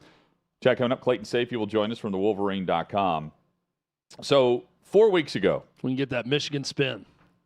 Well, I want to know, like, the Wolverine's the one that's putting out the from On3 the discussion and the whole report thing about Ryan Michigan. Day. Yeah, just the sentiment there and about the meeting last week that took place, last Thursday, Yeah, I believe, with Tony Petitti and well, the question then becomes, if it was, you can be traced back, would be pretty easy, back to Ryan Day's private investigator brother. Which they've done. How does that change things? It doesn't change anything with the NCAA. Not the brother. The private investigator. The two investigators have connections to Ryan Day's brothers. Yeah. That's the connections that the site made. Who's a private investigator? Ryan Day's brother, I think, runs a private investigation firm in New Hampshire. No, the guy who runs that firm, one of the two guys. Oh, I thought that is he from was the private same investigator. hometown. Okay. Yeah. Does that change anything? Would be my question to Clayton. What would change is how does that change discipline if the information was illegally obtained? And that's what takes forever. That would also be part of the argument, right? Yeah. If you're taking them to court. Yeah, that's the biggest piece of it. Are we talking about actual criminal court laws being broken to prove football crimes? Right. That would be the big piece of this. And going if to that that part of it's true. Clayton Safety joins us from thewolverine.com. Clayton, we were discussing the site's work from last week and just the sentiment from Michigan's end compared to what seems to be the rest of the conference. What are we really looking at in terms of what Tony Petitti was doing, meeting with the administration last week, versus what you think we're about to find out from the Big Ten stance? Yeah, that's a great question. From what we've kind of gathered from that meeting and really coming into that meeting, that Tony Petitti was coming into Ann Arbor, one, for the Big Ten field hockey tournament. He was already going to be in town, but they scheduled this meeting, and it seemed like from the get-go, the Big Ten was adamant that they want to do something and issue some sort of punishment to Michigan, and specifically Jim Harbaugh, whether that's an indefinite suspension or a 2-game suspension, which is what he can do unilaterally. He can issue more than a 2-game suspension if he gets support from a special counsel, which includes many of the Big Ten presidents. So it seems like basically that's they want Jim Harbaugh. They want his head at this point. And from everything that we've gathered, and it's become pretty clear in the last couple of days, Michigan has fought back completely on that and said, hey, we need due process here. There's no reason why we wouldn't let the NCAA investigation play out. There's no reason why the Big Ten would make some sort of preemptive punishment and basically cave to what would be mob rule, because you get, coming into this in last week, you got a lot of reports about these Big Ten coaches, Big Ten administrators, and Big Ten presidents wanting some sort of punishment for Michigan. And we all know that, their input might be important, but at the same time, they're competitors with Michigan right now. Michigan's failure would be a lot of their gain. So I think that's a lot of what Michigan's trying to push back on. Hey, don't let the outrage determine what you do. Their level of outrage does not equal their level of justification. I know that's a concept a lot of people don't really understand in today's world, but I think that's basically what Michigan's stance has been at this point. But is Michigan fighting any of the allegations? Are they trying to say that some of the stuff didn't happen, or is it now just, well, we did it, but they just really want us out because they're our competitors? That's a good question, too. I think those are two separate things. I mean, when you look at the bylaw that's kind of in question here, 11.6.1, which says that university personnel can't advance scout opponents in person. There are some people at Michigan pushing back on that, saying, well, technically, if Connor Stalions funded this himself, it may not be a violation there. Obviously, if that was him on the Central Michigan sideline, on the photos we've all seen, that would be a clear violation of NCAA bylaws. So they're definitely fighting back on that, and discussing as well, hey, Jim Harbaugh didn't have knowledge of this. From what we know and what's been reported, that is true so far, that there is no evidence linking it back to Jim Harbaugh. There's no evidence linking it to other Michigan assistant coaches at this point too. So they're definitely fighting that angle. And for the most part here, when you talk about the Big Ten, really the only thing the Big Ten can do here is step in and kind of, issue some sort of punishment preemptively before the NCAA investigation plays out. So I think what Michigan is saying is, hey, there may be some evidence. The NCAA shared some information with you at this point, but let's take a step back, let cooler heads prevail. And, I'm sure they'll take a punishment at some point when the NCAA process is wrapped up, but they don't want something right now to affect this season when there isn't substantial proof that, these people were involved. Jim Harbaugh, he's responsible for the program, but right now there's no evidence he did anything wrong and that he should be moved off the sidelines, I think is really Michigan's position. Clayton Sayfie with us, thewolverine.com, the site for On 3, covering all things Wolverines, and has been all over this. And the other portion of the reporting last week, Clayton, about the contract extension. And I didn't get the vibe from thewolverine.com that there was any hesitation in regards to letting this play out before getting him extended. How soon do they want this done, and what message does that send to the Big Ten and the NCAA if they do that? Yeah, so that's where things get a little bit complicated too, because there was that previous NCAA investigation, which is still going on, Burgergate, people are calling it. I think I came on your guys' show back in January and we were talking about it. And so that was ongoing, and that was really the reason back in January for the pause on, hey, let's not give this extension yet. Let's let the process play out. We don't want to show the NCAA that, we're getting over our skis here. Like, hey, we'll let this play out before we make Jim Harbaugh the highest paid coach in the Big Ten. Then it comes this year where the season's going on. They're having a fantastic season, as we all know. We all know what's happened the last couple off seasons as well with Jim Harbaugh. He's flirted with the NFL. And I think people at Michigan realized, and Jim Harbaugh expressed, that, hey, let's get this done. Who knows how long the NCAA process is going to play out. Then this new investigation pops up. And really for a few days, it did feel like the priority was not the contract extension anymore. But last Tuesday at a Board of Regents meeting with athletic director, President Santa Ono as well, they decided to move forward, that they didn't have reason right now to not move forward with this. So it is a little bit separate because, if something comes out that implicates Jim Harbaugh and that he is going to, that he did do something wrong in the NCAA's eyes, then Michigan could still get out of that. Obviously, most of these contracts have that kind of wording in them, but they thought at this point, and from what we've heard, they continue to, that he still deserves the contract. So I know Pete Thamel, I think, called it it would be the biggest middle finger to the NCAA. I don't think that's the intention here. I think the intention is to lock up their coach, pay him what he deserves. Because if he is going to be your coach, I think it's pretty clear he deserves to make that type of money. And you want to make sure that he knows that he's appreciated here before January, February comes around, when things could get really interesting with his future. Connor Stalions definitely the face of what's gone on here. In terms of what's been lost, did this cost J.J. McCarthy any shot at the Heisman and maybe a shot at being a finalist? I don't know.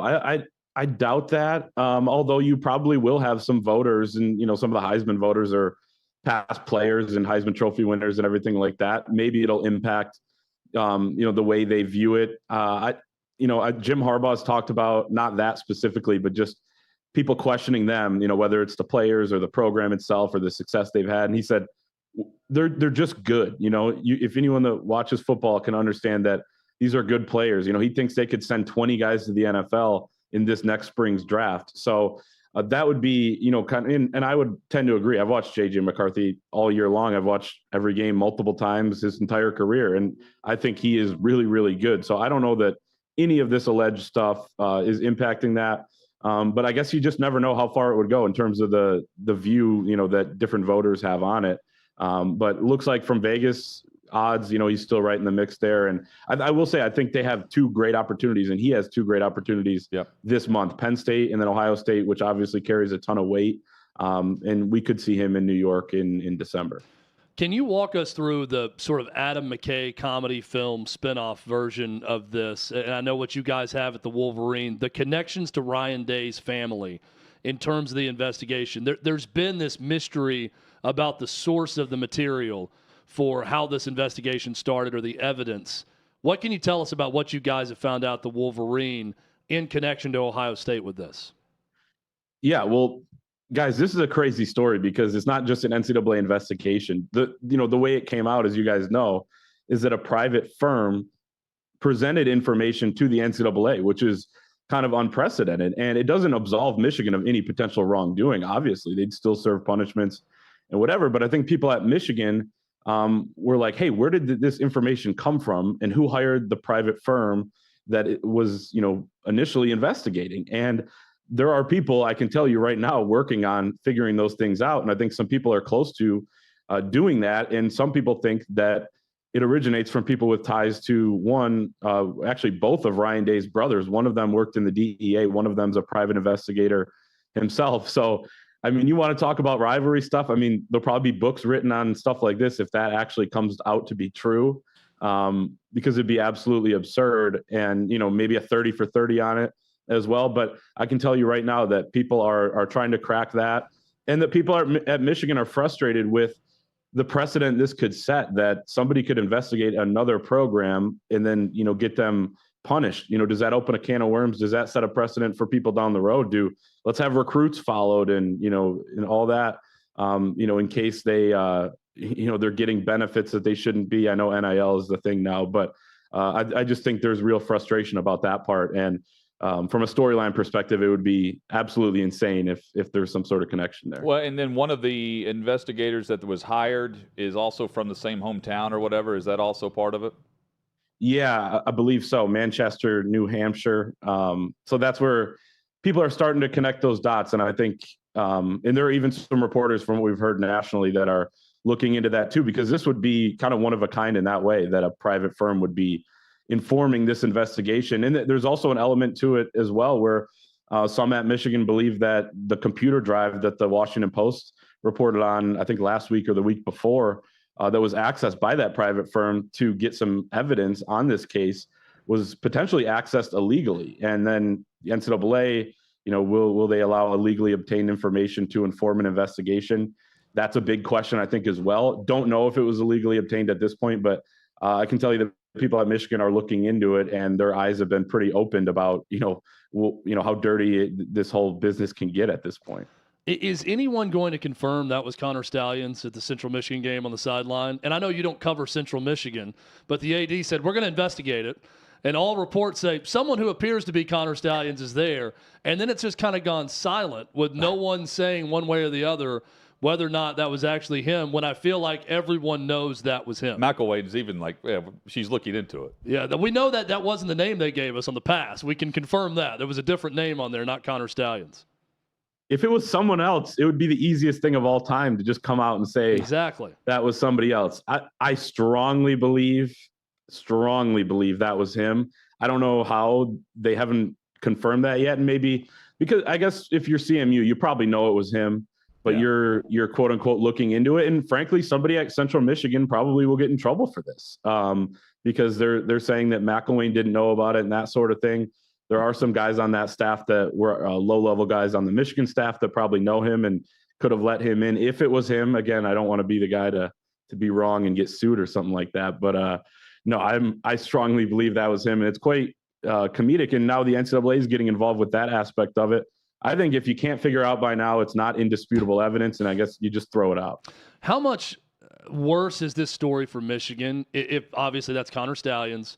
But if he's at other games affecting other games, if he's helping out Central Michigan coaches on the sideline also to affect a rival in their game, and it's not just Michigan he's helping in all of this, how much worse could this get for Michigan? That's a tough one to answer because one, I think when he does something this reckless, and if he was helping them out and not just kind of standing there himself and trying to look at the signs or whatever, I don't know why the sideline would be the ideal spot for that anyway. It seems like he was almost, daring somebody to catch him at this point. But then I think that looks pretty reckless, and it looks like there's just no way Michigan would have authorized that. But at the same time, he's your employee and you are responsible for him to a certain extent. So I think it could add on, part of the punishment there to what Michigan gets. I think it's pretty clear at this point. I mean, Connor Stalions already resigned, but he could get a show cause from the NCAA. That seems likely. But yeah, if it comes out he's at other games or whatever, then I think it gets worse because those are clear-cut violations. There are people and lawyers arguing the semantics on the poorly written NCAA rules about that, previously mentioned bylaw 1161 with who's university personnel and who's not. But him on the sidelines, if that is him again, that one's clear cut. So I think that would hurt them. Clayton Safey's got you covered at thewolverine.com with On 3. Clayton, thank you for the time, man, the perspective, background here. We'll have you on again soon as this story continues to grow with all the details. Appreciate it, guys. Thanks for having me. Yeah, man. There's Clayton Safey. It's been great now, 2 visits with us. With On 3 and the Wolverine. Chad? I wish someone would just say it's him. We heard again there. If that's him, it's him. Or say it's not him. It's him. Or say it's not him. I'm telling you, it's him. The guy in the NFL right now is C.J. Stroud. That's next.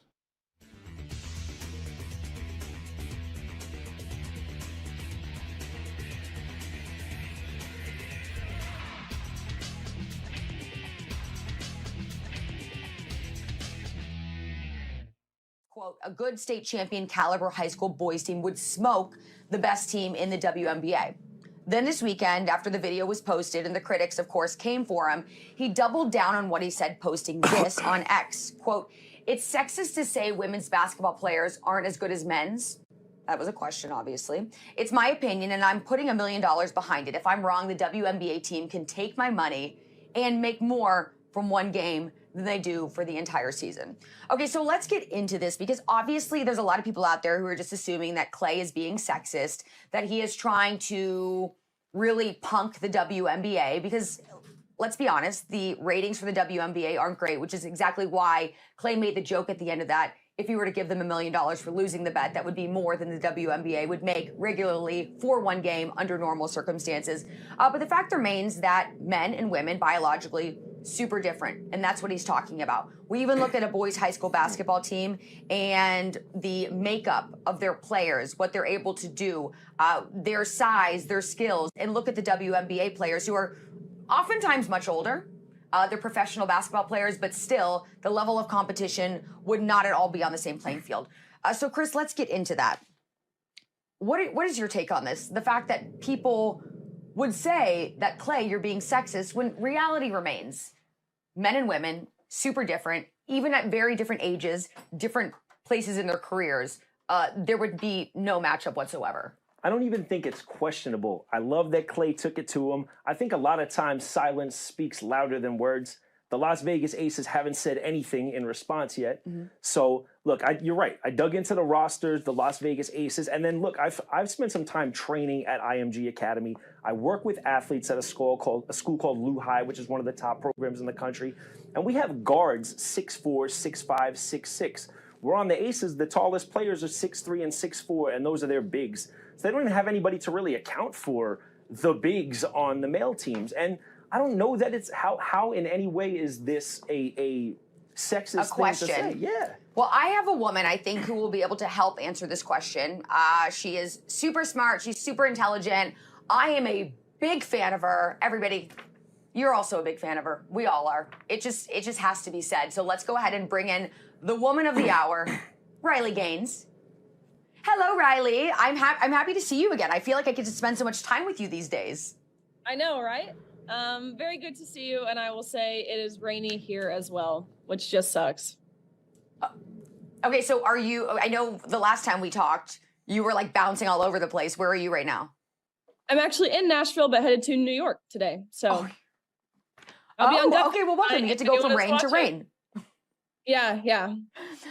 Okay, perfect. So Riley, let's get into the topic that we were just discussing. Obviously, Clay being a little bit sarcastic in the way that he framed the question, but he's saying he's willing to make a bet that the WNBA champions, still being the champions, professional basketball players, would not be able to hold a candle to any high school boys basketball team in the country. Is he being sexist, or is he just speaking facts that men and women are very different in terms of what they are capable of athletically? Boom, right there. It's not sexist to say men and women are different. It, like you said, it's reality, it's truth, it's common sense, it's logic, it's reasoning. We all know it.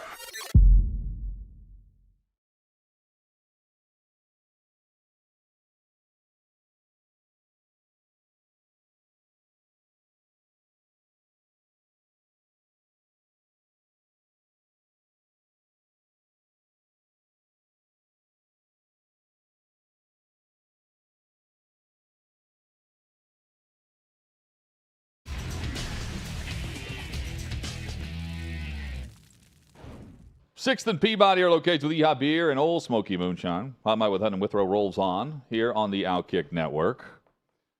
Chad, crazy game between Houston yesterday, the Texans, and the back and forth with what we saw. Meanwhile, the Panthers not doing so hot. And look, it's not like we expected the Panthers to be very good. No. But C.J. Stroud, for all of the, and I was harping on this during the draft process, because it's the draft, the cycle of draft eligible quarterbacks. You have Kuiper come out initially, and it's Will Levis is the number one overall prospect in the NFL draft. And then all of a sudden, Bryce Young, he was spiked all the way up to number one because the Panthers made that trade. And everyone knew what they were after based on Frank Reich. And then there was C.J. Stroud leading up to the NFL draft on what would happen with him based on this new cognitive test that had him rated so low that there were teams that were possibly just removing him from the draft board. No one wanted to trade up for him. What would Houston do? They were thinking about taking Levis over Stroud. All of that's not being mentioned now because C.J. Stroud's running away with the NFL Offensive Rookie of the Year. And he's putting up numbers that we simply haven't seen, and it's on a consistent basis, Chad. Bryce Young has a career ahead of him, but C.J. Stroud is off and running for a team that feels like is like a year and a half ahead of where they should be. They're not playing any defense. They weren't doing that yesterday. Neither was Tampa. But what a fun game, and what a great season if you're a Houston Texans fan or just a fan of NFL offense, because we've been void of that this year. C.J. Stroud's giving it to us. I feel like C.J. Stroud to this is the S1, whatever this is, the cognitive test that they do that he didn't do. He's going to be to that test what like Dan Marino was to the Wonderlic, right? I think Dan Marino had a very low score when he did it, and then proved everyone wrong with this. This is always going to be the example we go back to and say that test means nothing. C.J. Stroud, just go back and watch that semi last year against Georgia and his performance in that game. And that, to me, was the one that encapsulates against that great defense, chock full of future NFL players. And the way he performed in that game, and I think, okay, this guy's going to be a really good NFL quarterback. He's been better, quicker than I expected with the Houston Texans. DeMeco Ryans has been better, quicker than I expected with the Houston Texans. They got a backup running back out there kicking a field goal late in the game to take the lead. Crazy game there between Houston and Tampa. Oh, gosh, yes, thank you, Tampa. I was thinking of the Carolina the week before. But C.J. Stroud has far exceeded any expectations going into this season. And I also think Bryce Young is going to be fine in the long run. But Stroud is off to a big lead. And rookie record for passing yards. This was, I believe, 17-10 at halftime. Final score, 39-37. And the way the game went, you've got two defensive-minded head coaches, Todd Bowles, and you've got tons of yards being put up. And this was Baker Mayfield and company that went on a 10-play drive to take the lead with 46 seconds to go in the game. They're up 33-30 after getting the score, getting the touchdown. And in 40 seconds, Stroud helped drive Houston on the 6-play drive in 40 seconds to win the game. 39-37. And they came out at halftime, Houston did, went touchdown, touchdown, touchdown, field goal. And then ended up having the game-winning touchdown drive. Props. It's crazy. And they're putting up numbers with Dalton Schultz, and they've got, Brown and Dell and Collins and a bunch of other guys that the fantasy football players know, but, the average NFL fan, they're not clamoring to put them in the upper echelon. I'm not either. But Stroud's making it happen. It's impressive. And they're going to end up being the surprise team. And I mentioned I thought they would finish strong. I thought Jacksonville had a chance at the number 1 seed, and Houston would be the team that finishes strong going to the offseason. They're doing it, and they've been doing it since, they started 3-3, I think. Consistent. They're tough out. They've been good. They're tough out. My advice to the Carolina Panthers, because they're going to have a very high draft pick based on what's happening right now with their team. Do they give up their draft pick or get someone else's?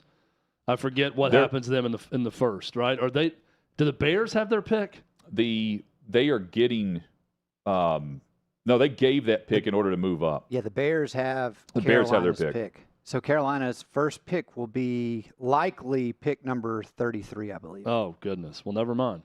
I was going to say, if they're going to be picking high because they got a very bad record, draft help. Even in the second round, draft help for your quarterback. Yes. That's my one request. Pass catcher, something to help out your young quarterback. You're saying Hubbard's not getting it done as the starter? That McCaffrey would be much better there? Is that what you're saying? I'm thinking anything. Oh, anything. Anything. Yeah. Anything. Get help for your quarterback. It's time for That's My Quarterback. It's my quarterback. Guys, C.J. Stroud was my fantasy quarterback until 3 weeks ago when I let him go, and then the guy picked him up and he put up 41 points on me this week. I had him on the bench. I had Lamar Jackson starting. But that sucks. But that's neither here nor there because no one likes hearing about my fantasy team. But also, everyone's going to make that decision. Like that, you can't feel bad about it. I've long learned this. You can't feel bad about a decision everyone would make in fantasy. Sometimes that just happens. But everyone's talking it's about not like it today you were torn between Lamar Jackson and because him. He's putting up 50+ in several leagues that I've seen on social. That's an incredible game.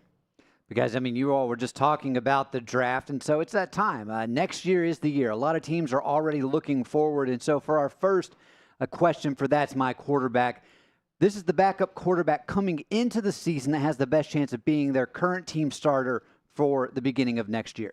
You put an addendum on here, Davey, of not Will Levis. Well, the answer is Will Levis. I wanted to look at it more from a journeyman standpoint, and Josh Dobbs doing what he did kind of like made me think of this question. Well, I wanted to put that addendum out there so people didn't think we were stupid when we didn't say Will Levis. Because Will Levis, to me, is my answer. Yeah. So I wanted to put that part out there.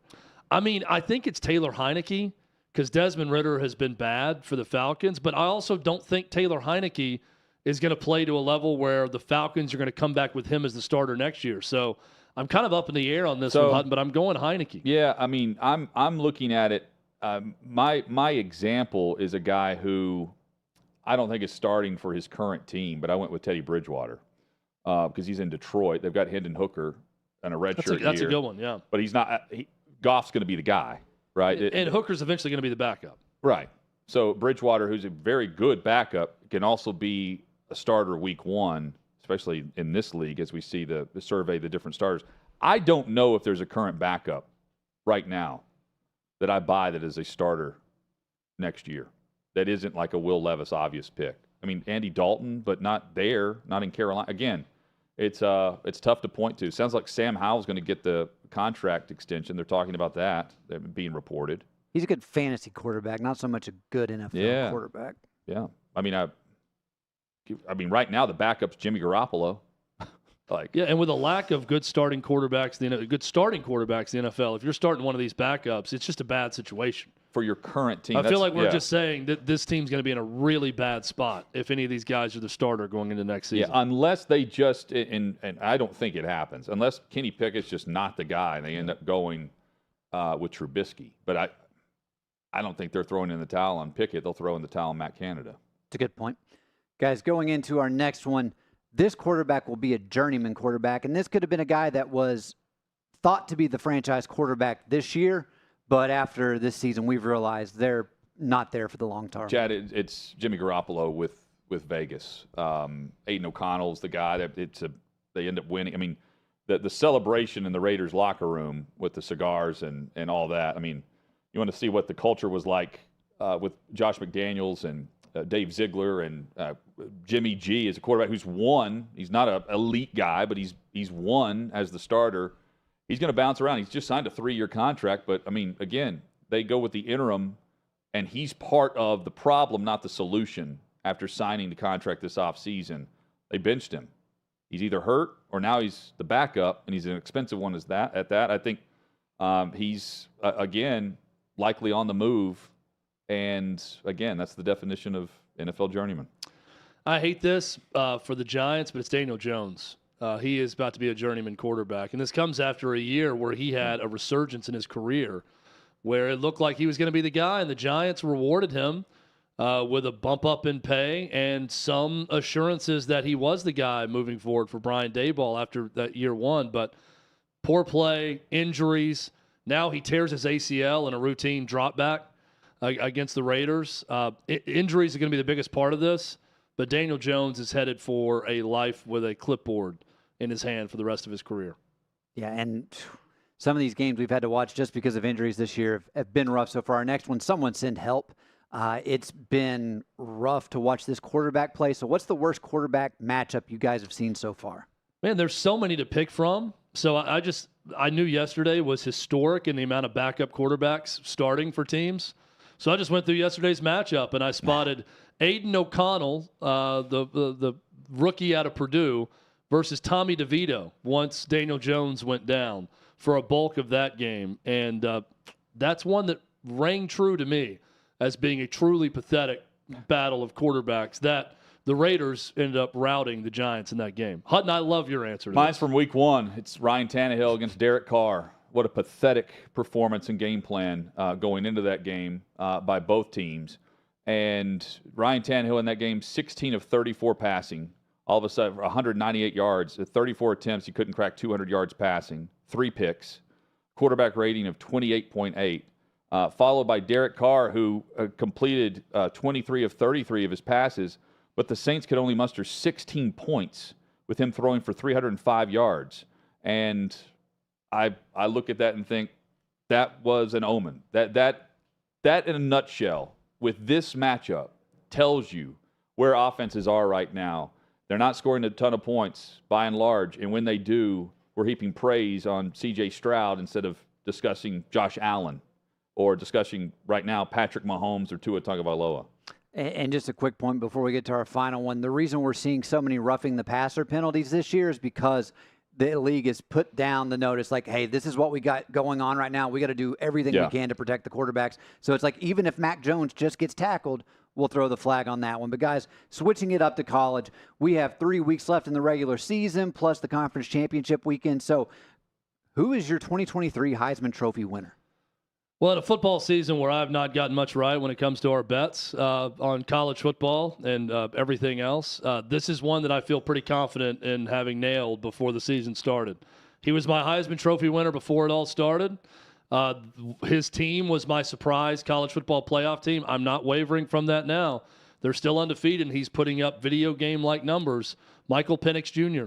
is my Heisman Trophy winner from the Washington Huskies. It's the answer right now. He's the Heisman. I do think we see Marvin Harrison Jr. makes a huge run at it as a finalist, and there will be buzz that he's going to have enough. Keep in mind the way they do this vote tally thing, first place, second place, third place, and tally up all these points.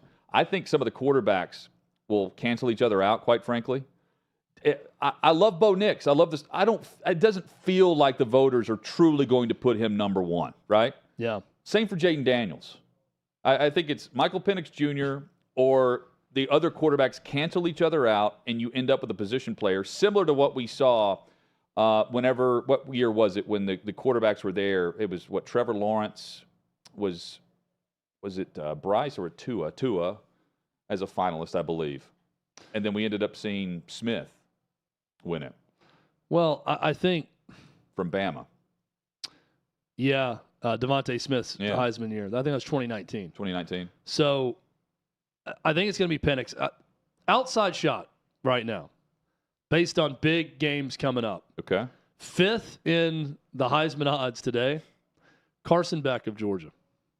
And this falls under the best player on the best team category. Still a long shot right now. I'm still going Michael Penix Jr.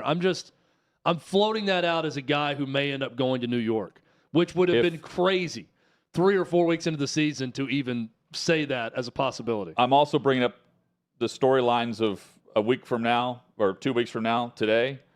If Marvin Harrison Jr. goes off against Michigan and beats the Wolverines, that springboards him right before the vote. Got headlines next. What you're experiencing is the bold taste of a Southern legend. Old Smoky Moonshine and Whiskey, authentic Tennessee mountain-style spirits. We believe in crafting flavors that were born from tradition but defy expectation, and pioneering a new experience with every sip. Because if it doesn't do this, it ain't this. Old Smoky Moonshine and Whiskey. Come on.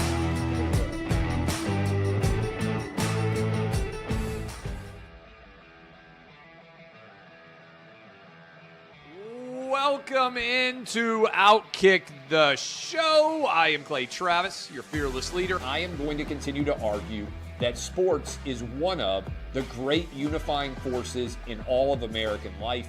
ESPN is a sinking ship. Democrats are now the party of the white, woke college graduate.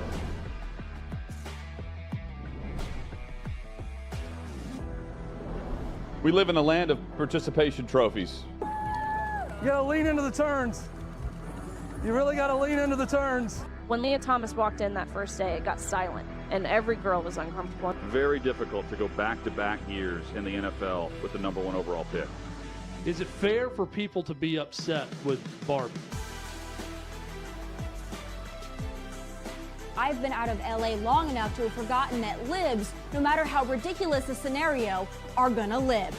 Another week of inflation, another week with Biden with COVID, and another set of losers to crown. People don't watch the WNBA on TV, in person, on a plane, on a train, on a bus, or on purpose. I mean, what have you seen firsthand of how this has affected you in the plant and your fellow employees? Under Joe Biden, the Taliban has retaken Afghanistan. Putin has invaded Ukraine. So if there was ever a time for freaking aliens to inhabit and conquer Earth, now would be that time. We've seen coaches throw water bottles. We've seen coaches act like idiots. We've seen coaches slap other coaches. But I think if you're involved in carjacking, you're inherently a rotten human being. The level of stupid that sometimes gets on our YouTube chat just gives me a headache. You're born a male, play with males. You're born a female, play with females. Don't at me about it. The American people are being cheated. We, ladies and gentlemen, are being cheated. I made the call to end the Me Too movement. And today I'm going to continue making that case. And that's just a way to further taunt these women, to make them feel less than, to make them realize that this has just become a big joke. Deion Sanders is the Donald Trump of football.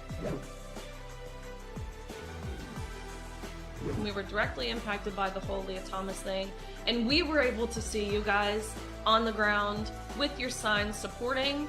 That was huge. They were saying, oh, it's only 1 or 2. That's rubbish, and we all know that's rubbish. Once those trans-identifying males were able to succeed, it just encouraged others.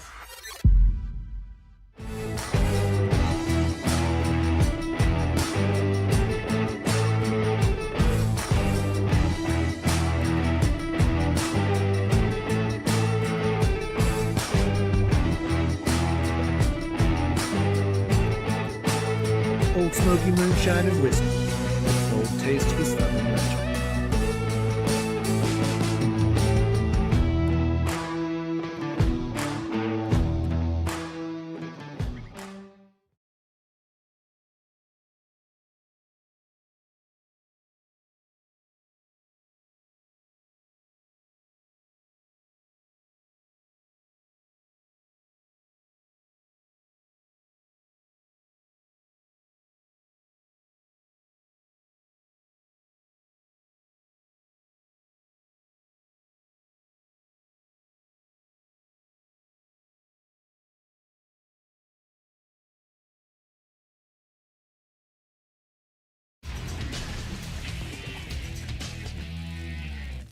that on this Monday edition. The final hour is here, reacting to the football weekend with you. Hot Mike with Hutton and Withrow rolls on across the OutKick network.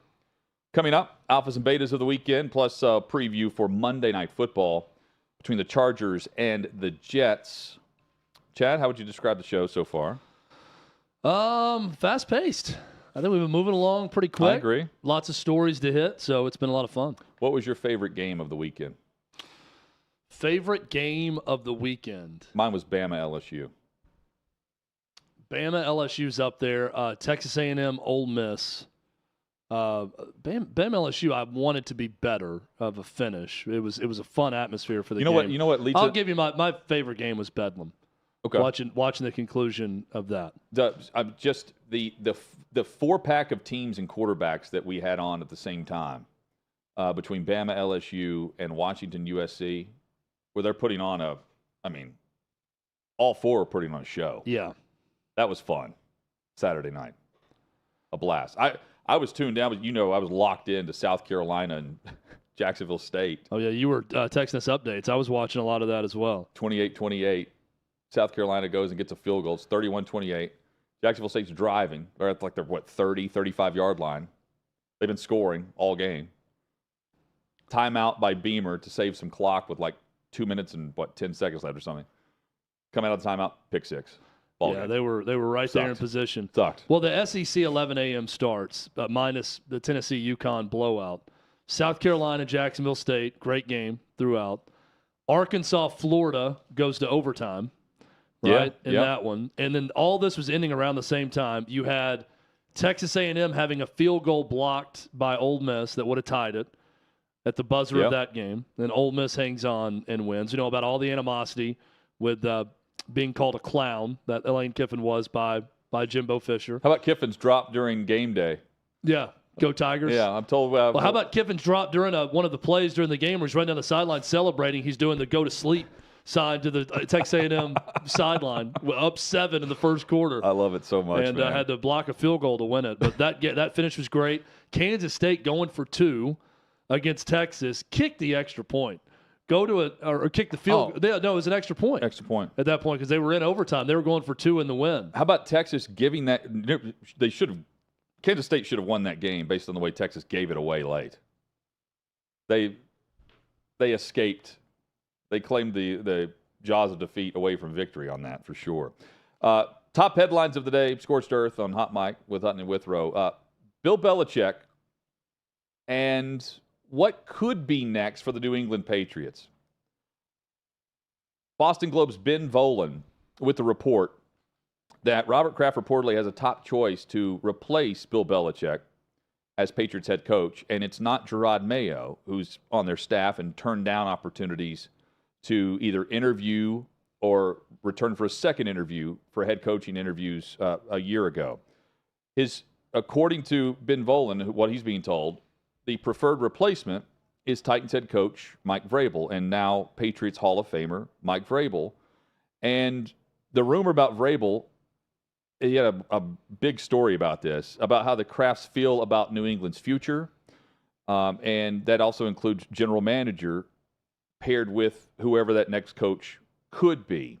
But as Volen writes in this, Chad, 2 sources close to the Patriots have independently said the same thing. They believe Vrabel is Kraft's quote-unquote home run choice to succeed Belichick. Vrabel, of course, just got a new contract with the Titans in February of last year, but he's seen in the box with Kraft, and while Belichick is certainly saying he wants to coach, there's also what Florio put out last week that we could see Josh Harris trying to make a run at Belichick in a trade to become the Washington Commanders head coach. And then the Patriots, I guess, based on this, would turn around and try to trade for Vrabel. The merry-go-round here is something that can be squashed pretty quickly. And if Vrabel doesn't, and if you don't hear much of it, it's only going to pick up steam. Because I know Belichick, Chad, got the contract extension that was announced the same weekend, by the way, where Vrabel went to the Hall of Fame a couple weeks ago. But based on what Albert Breer and others have put out there, it didn't really change what could happen at the end of this year if the two want to part ways. And the way you part ways, Kraft and Belichick, I'm saying, is you'd have another team trade for him and acquire him, which would be crazy. What would the trade be? What should the Titans ask in return if they were going to trade to the Patriots for Mike Vrabel? At least a first-round pick.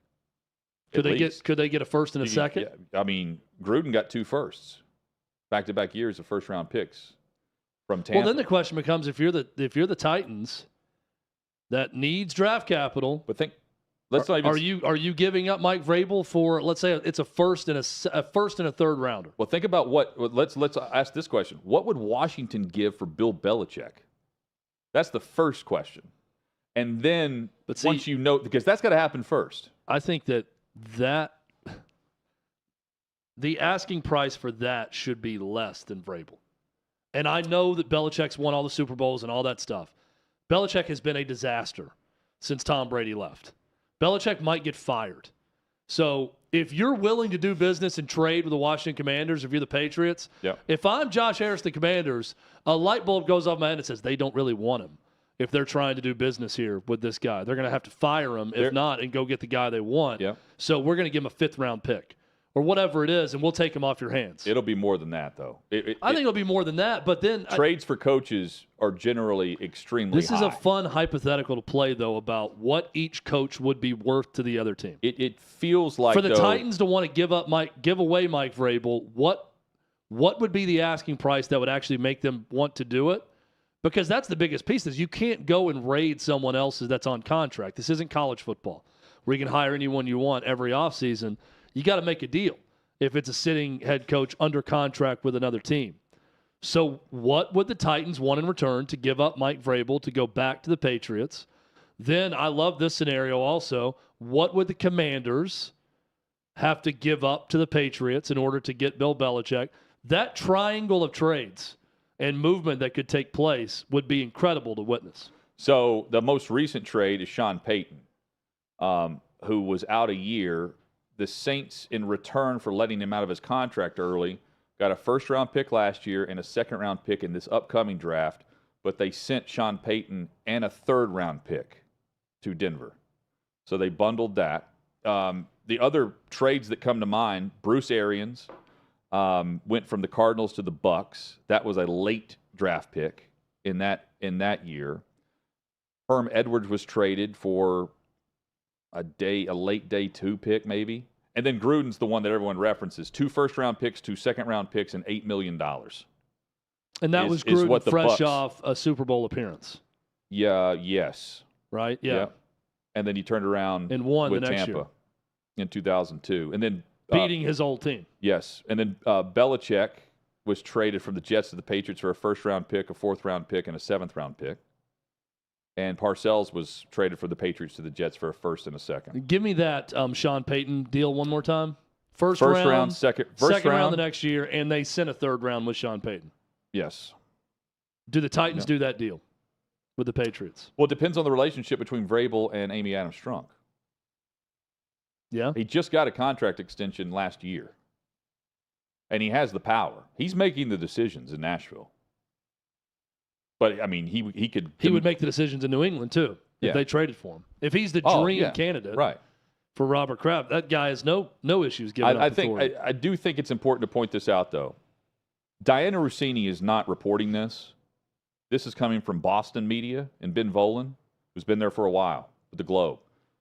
That tells me this is New England pushing this out, not Vrabel pushing this narrative. I think that's important to note on who's gaining. And also the comments by Belichick, Chad, about he's just focused on the Colts, right? It's like the on to Cincinnati thing. You've got Robert Kraft and his son Jonathan, who are, they're showing them on the Fox broadcast or whatever, and the younger Kraft seems to be saying we're not good enough. I mean, that's a no-brainer. They've lost 7 games now. No other AFC team has lost more than 5 games. And of course, they're really bad. But I think the relationship deteriorated prior to, right after Brady left, and then what happened last year with the coordinator decision. I think Bill O'Brien's there because of Robert Kraft, not because of Bill Belichick. I think this has been going on a while. Contract extension or not, that was reported way late. And we've yet to really hear from Robert Kraft on this, which is also important to note. Yeah, I think the most likely outcome is Mike Vrabel's still the head coach of the Titans, and the Patriots are moving on to someone else at the end of the year. Well, it's by trading Belichick and because you would have him part ways that way, kind of in a similar fashion. Because Kraft met with Brady, and I don't believe I think I'm right in this. I don't believe he met with Belichick prior to making the decision he wanted out and he was going to go to Tampa. But Kraft was his guy. And you can see that Vrabel certainly loves Robert Kraft too. And he means a lot to the franchise. Yeah, Robert Kraft is a well-liked and respected owner in the powerful. NFL. Yeah, powerful. And people who play for the Patriots, everyone around the league thinks of him as a really good NFL team owner. Right. So it would make sense. I just keep going back to Vrabel on his Patriot number being retired or whatever it was. Yeah. Ring Hall of of Honor, Hall of Fame, yeah. In the red jacket at halftime saying, understand how good you have it here. It's not like this everywhere. Not like this everywhere you go. Which doesn't have to be a shot at the Titans. I understand that, but it's a shot at everyone else. It came across that way. Sure. I've been other places, and not everywhere is like this. And you could go by the rules of deduction and say, okay, he was a Pittsburgh Steeler, probably not bad-mouthing that organization as a player. But He was really, a Kansas really City good, Chief. but not dynasty. Yeah. No one's the Patriots. He's during talking that about the era. Titans or the Texans, is the way I took that. Yeah, but even the championship winning teams that were not the New England Patriots were not the New England Patriots. You know, he's talking about the rest of the league. I mean, that run that they were on was incredible. And even he was traded, by the way, to KC. This just now from Adam Rittenberg. Okay. Michigan official has confirmed to ESPN that the school has received formal notification from the Big Ten of potential disciplinary action coming very soon. That's the notice that I mentioned last week that they had to give. This is a step stated in the league's sportsmanship policy. Yes. So now it's open for Petiti. It was his decision to make this investigation and possible disciplinary action. It comes from him and him only first. And if it's more than the standard discipline, which is a 2-game suspension and a $10,000 fine, if it's more than just standard violation of sportsmanship, then it will go in front of the committee that's made up of Big Ten personnel, officials, not associated with Michigan. And they will either approve discipline that's more than what's the standard discipline here, what the bylaws, what the laws of the Big Ten will allow. They can lessen the penalty, lighten the load, so to speak, on coaches, on the program, on fines, whatever. They can't add to it, but they can confirm it. They can also just do away with it, which they're not going to do. But Chad, to open the show, I said I feel like if you're not doing this to just do the standard violation, which is 2 games. And my assumption, I haven't been able to find this in the Google searches. My assumption is it's treated the same way as the way he was treated for the first 3 games of the season, where he's not on the sideline on game day, but he's on the sideline and he has the whistle throughout the practice week. This has got to be more than that if you're going to open this door the way that they have. Yeah, and Adam Rittenberg posted the exact rule that's in place. Okay. This is the notice of disciplinary action. This is Big Ten Rule 10.3.2. Quote, in the event it becomes clear that an institution is likely to be subjected to disciplinary action, the commissioner shall notify the institution or individual at the earliest reasonable opportunity.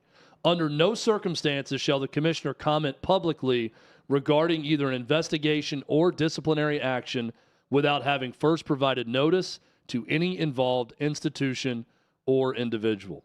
That coming from the Big Ten on this notice sent to Michigan. Yeah, so they are going to – there's going to be discipline for Harbaugh in the program in some fashion. The question is, how does Michigan respond to it? And how much of their response in the court system, if they're going to do this, involves the potential that the information that was sent to the Washington Post, or that the Washington Post obtained, was illegally obtained through Connor Stallion's computer, through his hard drive. If you follow the reports, there was a report last week. I forget. It may have been from the Wolverine.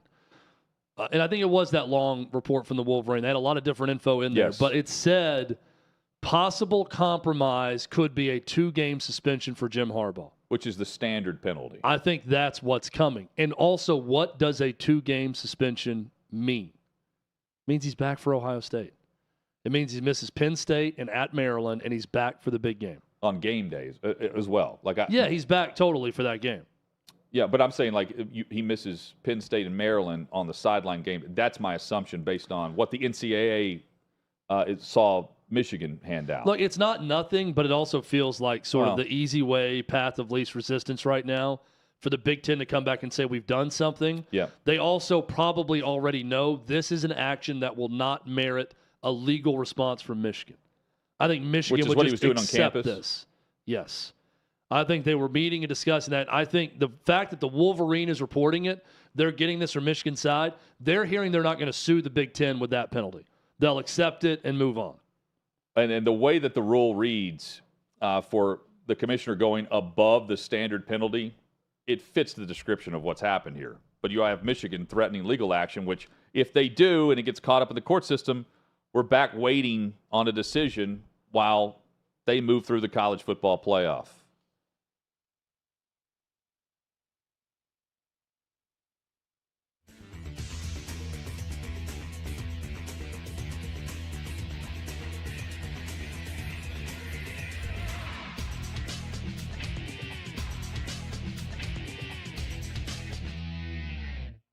Dabo Swinney ripping his own fans. Dabo Swinney at Clemson is, I don't know, they tell me that he's the guy that doesn't like the transfer portal because he's made some comments that weren't exactly supportive of it. Dabo Swinney has done a job at Clemson that very few thought could be done. Clemson is a town about this big. Well, I better do this, not that, because that's like a white power sign idiots say. But it's about that big. The state is South Carolina. The state is not Clemson. But Dabo Swinney put Clemson in rarefied air. If you, a couple years ago, were going to name me the 3 best college football teams before Georgia's run here, you'd say Alabama, Ohio State, and Clemson.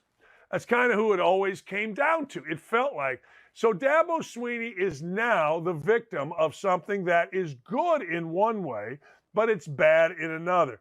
Incredible expectations of your fan base, meaning 10-2 ain't good enough. It just ain't. You can say whatever you want, but it just ain't. We got to be better. What? We're not in the college football playoff? What? We're not winning a national champion? What? We're 4-2? That's only winning 67% of our games? Here's what Dabo had to say. If you don't go undefeated, people say you're losers, that you're terrible. Let me tell you something. This is why football coaches for years and years and years and years fought the college football playoff. We're at a point in time, and I hate that, where people, if you don't go undefeated, you're losers. You're terrible. It's just a terrible mindset. Honestly, maybe we need to lose a few games and lighten up the bandwagon. Sometimes the bandwagon get a little full. That's the one good thing about going through a little bit of so-called adversity, is that you really find out who's with you and who's not. That's all crap. Let me explain to you Dabo Swinney's day, can I? Dabo Swinney probably wakes up around 5:30.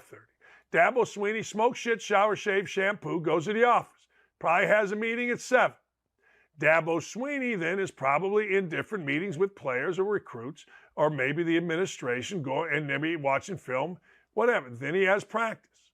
Then after practice, he's doing the same thing. Then in the evening, he's making phone calls. Probably goes home around 10.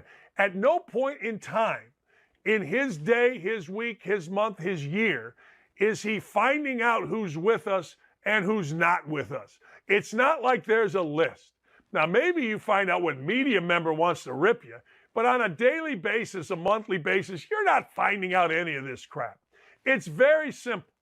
Coaches, If you want to know who's with you, understand that when you lose, nobody's really with you. If you want to know who's really with you, win. And then everybody's really with you.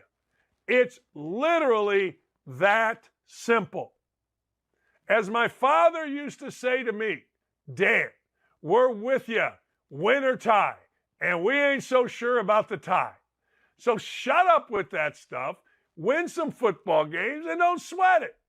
Seriously, do yourself a favor. Work hard, grab yourself a glass of wine, go sit in your chair, and read a book instead of being on social media or worrying about who is with you and who is not with you.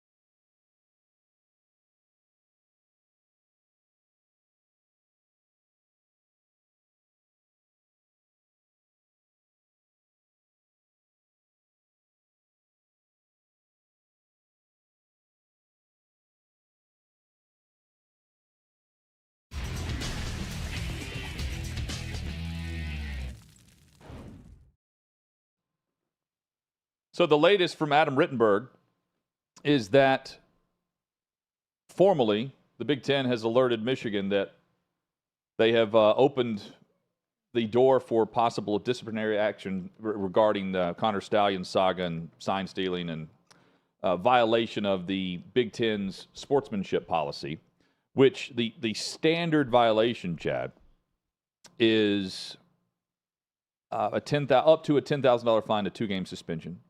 Any action against Michigan, though, I think would be a major disciplinary action, and that's at the discretion of Petitti, who would propose discipline, and then it would go in front of a committee. The Big Ten administrators and others that are working within other institutions not named Michigan. But the policy states, quote, actions that are offensive to the integrity of the competition are punishable. And now it's up to Petitti to determine what the punishment is or is not warranting to this point. And more info continues to surface on this, Jeff. Yeah, this is from Trey Wallace at OutKick.com and was citing a story from the Associated Press. A former Big Ten staff member is alleging that he stole Michigan signals last year. Everybody following that now? Anonymous Big Ten staffer saying he was in charge of stealing Michigan signals last year that benefited other schools in the conference. Multiple Big Ten schools were part of this ordeal. These schools were given a spreadsheet of information on Michigan. According to the report, the documents were recently shared with head coach Jim Harbaugh along with the conference.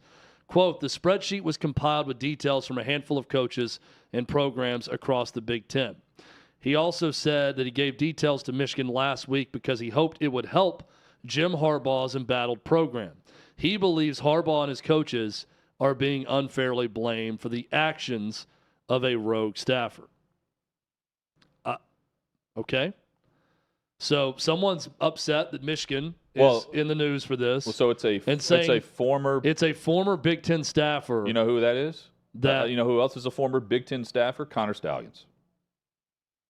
I'm just throwing that out there. It could be anybody. Well, I know, but I'm saying he couldn't. He's saying this guy was in charge of another Big Ten school finding stuff on Michigan. So, but keep this in mind, though. Stealing signs is not a violation. Yeah. You can do that on game day with multiple people if you want to, peering down on the opposite sideline. What you can't do is do it off-site and as a pre-scout for future opponents. And what I'm not hearing is that this, I don't think this document or the spreadsheet is anything. I think this is more widespread than anything we're seeing from Michigan at this point. Well, it's also very weird that a former Big Ten staffer would be so up in arms about the coverage of Michigan and them getting investigated that they send that info to Michigan. I provided Jim Harbaugh with a dossier I prepared for other Big Ten schools because I think he's being treated unfairly. What? Is this a third Harbaugh brother that we don't know about? Like a Michigan grad? That's just a very weird thing to come out and call the AP and said, I've collected information on Michigan. This is unfair. that Michigan's being brought through this. Do I completely think this is false? No.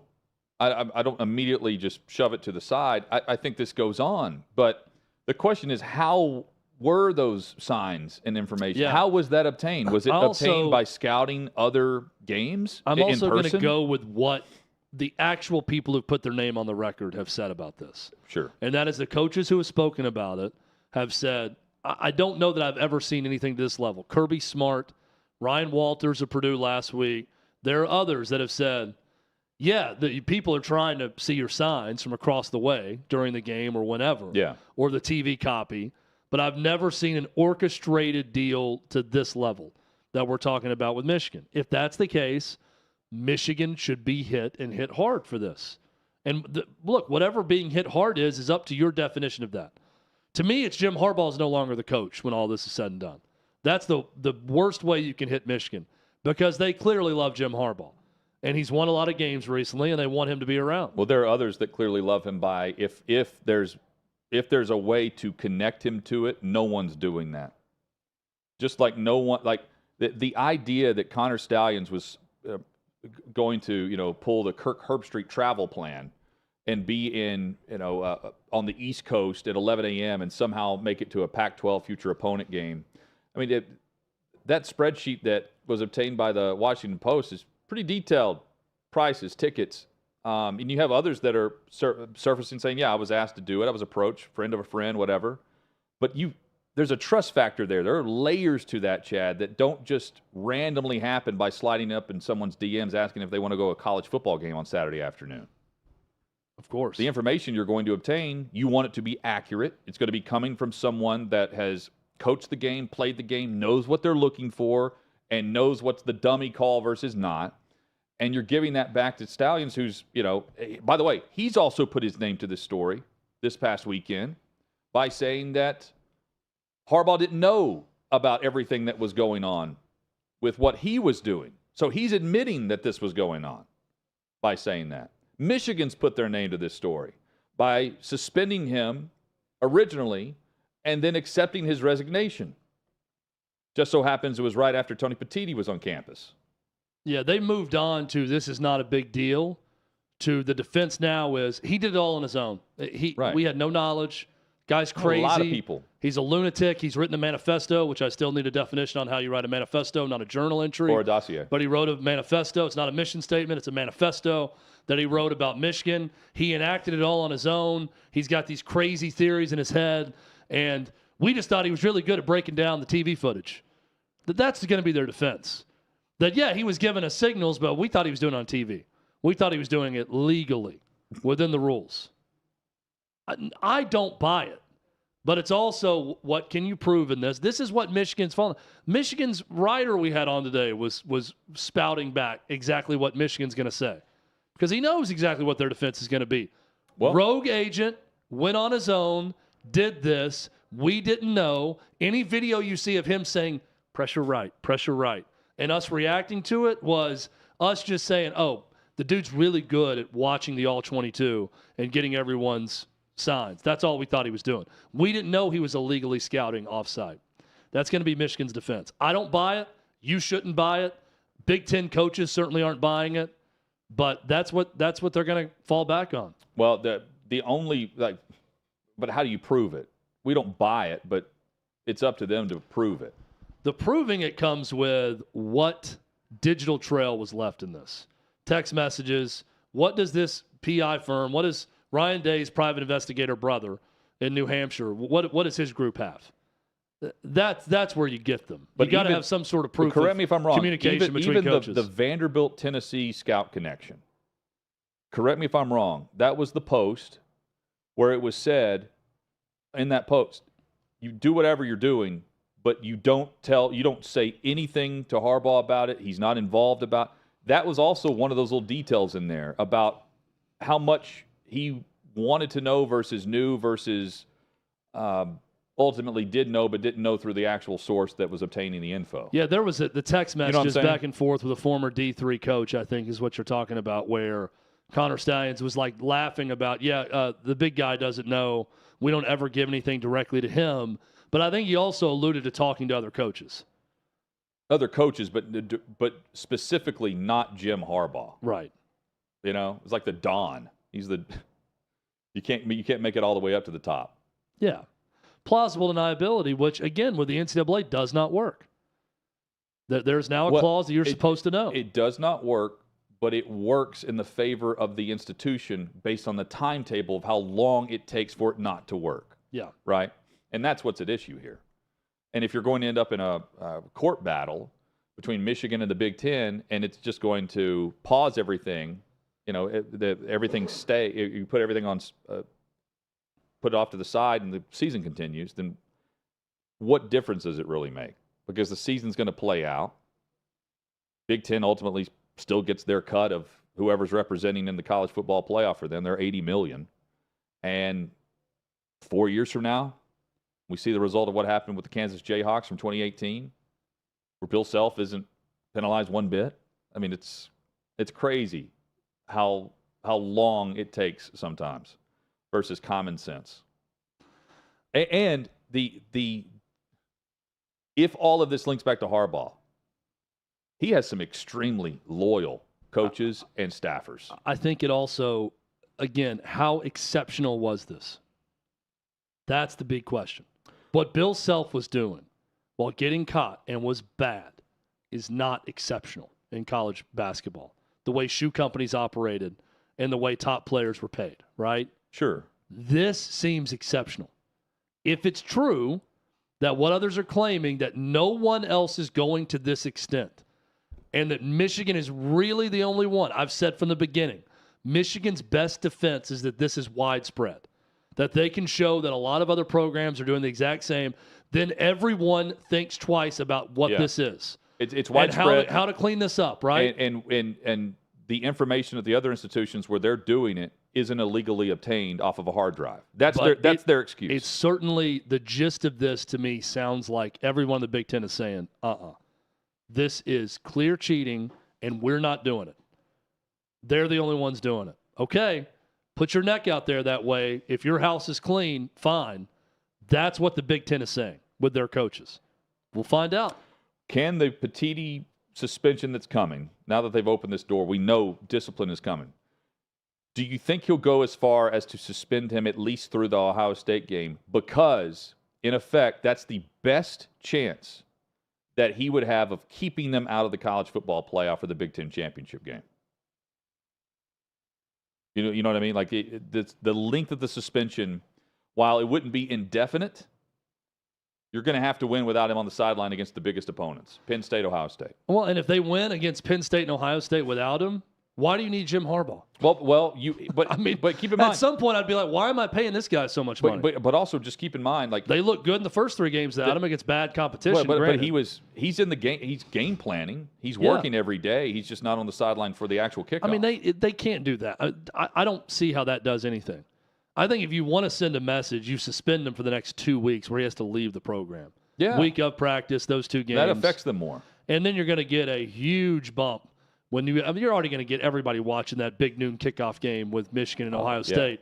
But Jim Harbaugh's return from 2-week suspension. Oh, by the way, to face a team that maybe the dude's brother that's a PI turned him in.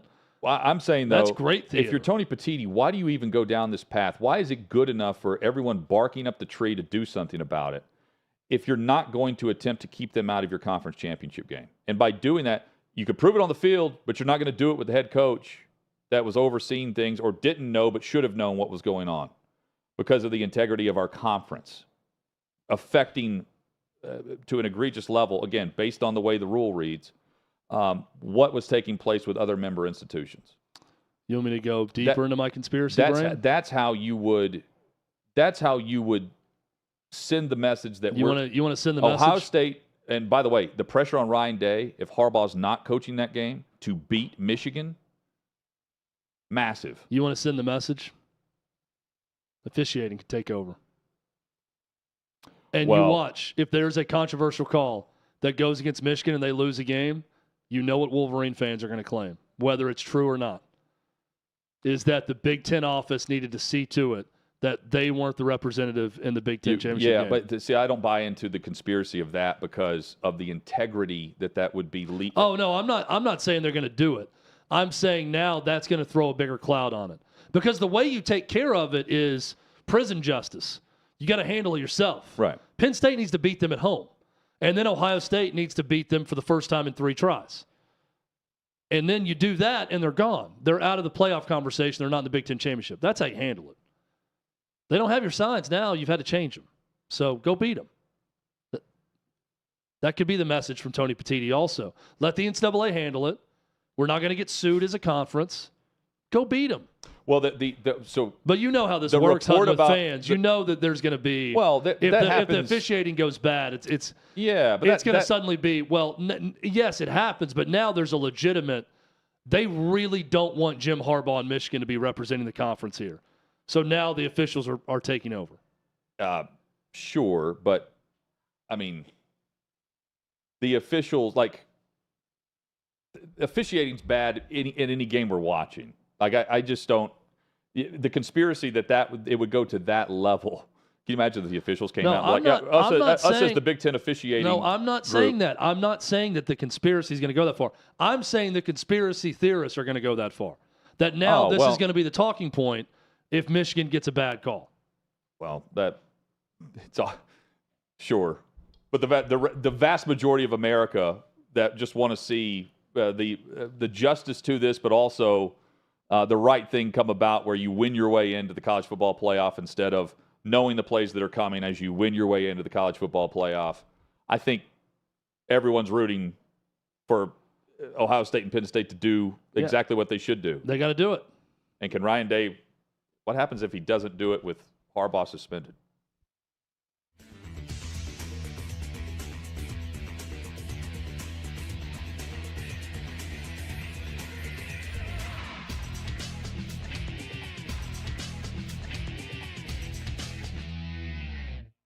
Dabo Swinney ripping his own fans. Dabo Swinney at Clemson is, I don't know, they tell me that he's the guy that doesn't like the transfer portal because he's made some comments that weren't exactly supportive of it. Dabo Swinney has done a job at Clemson that very few thought could be done. Clemson is a town about this big. Well, I better do this, not that, because that's like a white power sign idiots say. But it's about that big. The state is South Carolina. The state is not Clemson. But Dabo Swinney put Clemson in rarefied air. If you, a couple years ago, were going to name me the 3 best college football teams before Georgia's run here, you'd say Alabama, Ohio State, and Clemson. That's kind of who it always came down to. It felt like. So Dabo Swinney is now the victim of something that is good in one way, but it's bad in another. Incredible expectations of your fan base, meaning 10-2 ain't good enough. It just ain't. You can say whatever you want, but it just ain't. We got to be better. What? We're not in the college football playoff? What? We're not winning a national champion? What? We're 4-2? That's only winning 67% of our games? Here's what Dabo had to say. If you don't go undefeated, people say you're losers, that you're terrible. Let me tell you something. This is why football coaches for years and years and years and years fought the college football playoff. We're at a point in time, and I hate that, where people, if you don't go undefeated, you're losers. You're terrible. It's just a terrible mindset. Honestly, maybe we need to lose a few games and lighten up the bandwagon. Sometimes the bandwagon get a little full. That's the one good thing about going through a little bit of so-called adversity is that you really find out who's with you and who's not. That's all crap. Let me explain to you Dabo Swinney's day, can I? Dabo Swinney probably wakes up around 5:30. Dabo Swinney smokes shit, shower, shave, shampoo, goes to the office. Probably has a meeting at 7. Dabo Swinney then is probably in different meetings with players or recruits, or maybe the administration, and maybe watching film, whatever. Then he has practice. Then after practice, he's doing the same thing. Then in the evening, he's making phone calls. Probably goes home around 10. At no point in time in his day, his week, his month, his year, is he finding out who's with us and who's not with us. It's not like there's a list. Now, maybe you find out what media member wants to rip you, but on a daily basis, a monthly basis, you're not finding out any of this crap. It's very simple. Coaches, if you want to know who's with you, understand that when you lose, nobody's really with you. If you want to know who's really with you, win. And then everybody's really with you. It's literally that simple. As my father used to say to me, Dan, we're with you, win or tie, and we ain't so sure about the tie. So shut up with that stuff, win some football games, and don't sweat it. Seriously, do yourself a favor. Work hard, grab yourself a glass of wine, go sit in your chair, and read a book instead of being on social media or worrying about who is with you and who is not with you.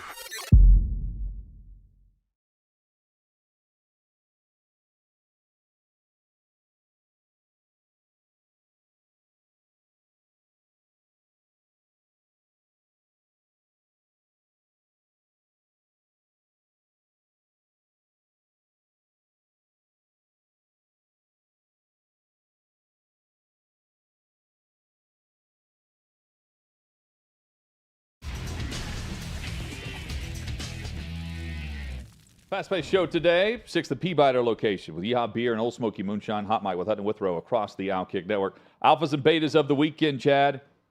Top Alpha, we led the show with him. He goes by Joshua. Joshua Dobbs. Hey, no eyebrows, no problem, baby. That guy comes in, gets traded to the Vikings, goes out there. All he does, Hutton, is wins. Skull. With 5 days notice. Did you see, by the way, the Vikings fan shaving his eyebrows? No. Did you see that? Amazing. Amazing work. How about Josh postgame Dobbs, getting the social phone, and he's like, Vikings fans, hey, I'm Joshua Dobbs. Hey, he's like, let me introduce myself. Josh Dobbs here, and just telling you that I'm your new starting quarterback. It was great. Postgame, the game ball being delivered to him from Kevin O'Connell. Cool. Going all up of on it the shoulders. was awesome. Honestly, the best story in the NFL so far this year. Yeah, I mean, it's a fantastic story, given the fact that, what do you think Cleveland's thinking right now? Because they've been going with P.J. Walker for a bit before Deshaun Watson. I think they're fine returned. now that Deshaun Watson's Yeah, back but and they're in position, but they've let some performances slip by. I mean, I think that they, assume that the guy who's the one guy with the only guaranteed contract in the NFL at quarterback was going to be okay for them when they traded Josh Dobbs away to get something in return, so the Cardinals could have a stopgap at quarterback as a starter. But they traded away Dobbs in exchange for keeping the rookie from UCLA. That wasn't even really the backup for more than a week, Yeah. C.J. Stroud, alpha, based on his response to all the pre-draft discussion leading up to draft night.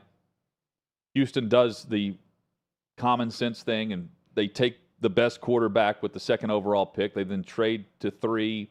They draft Will Anderson, who's also been playing well.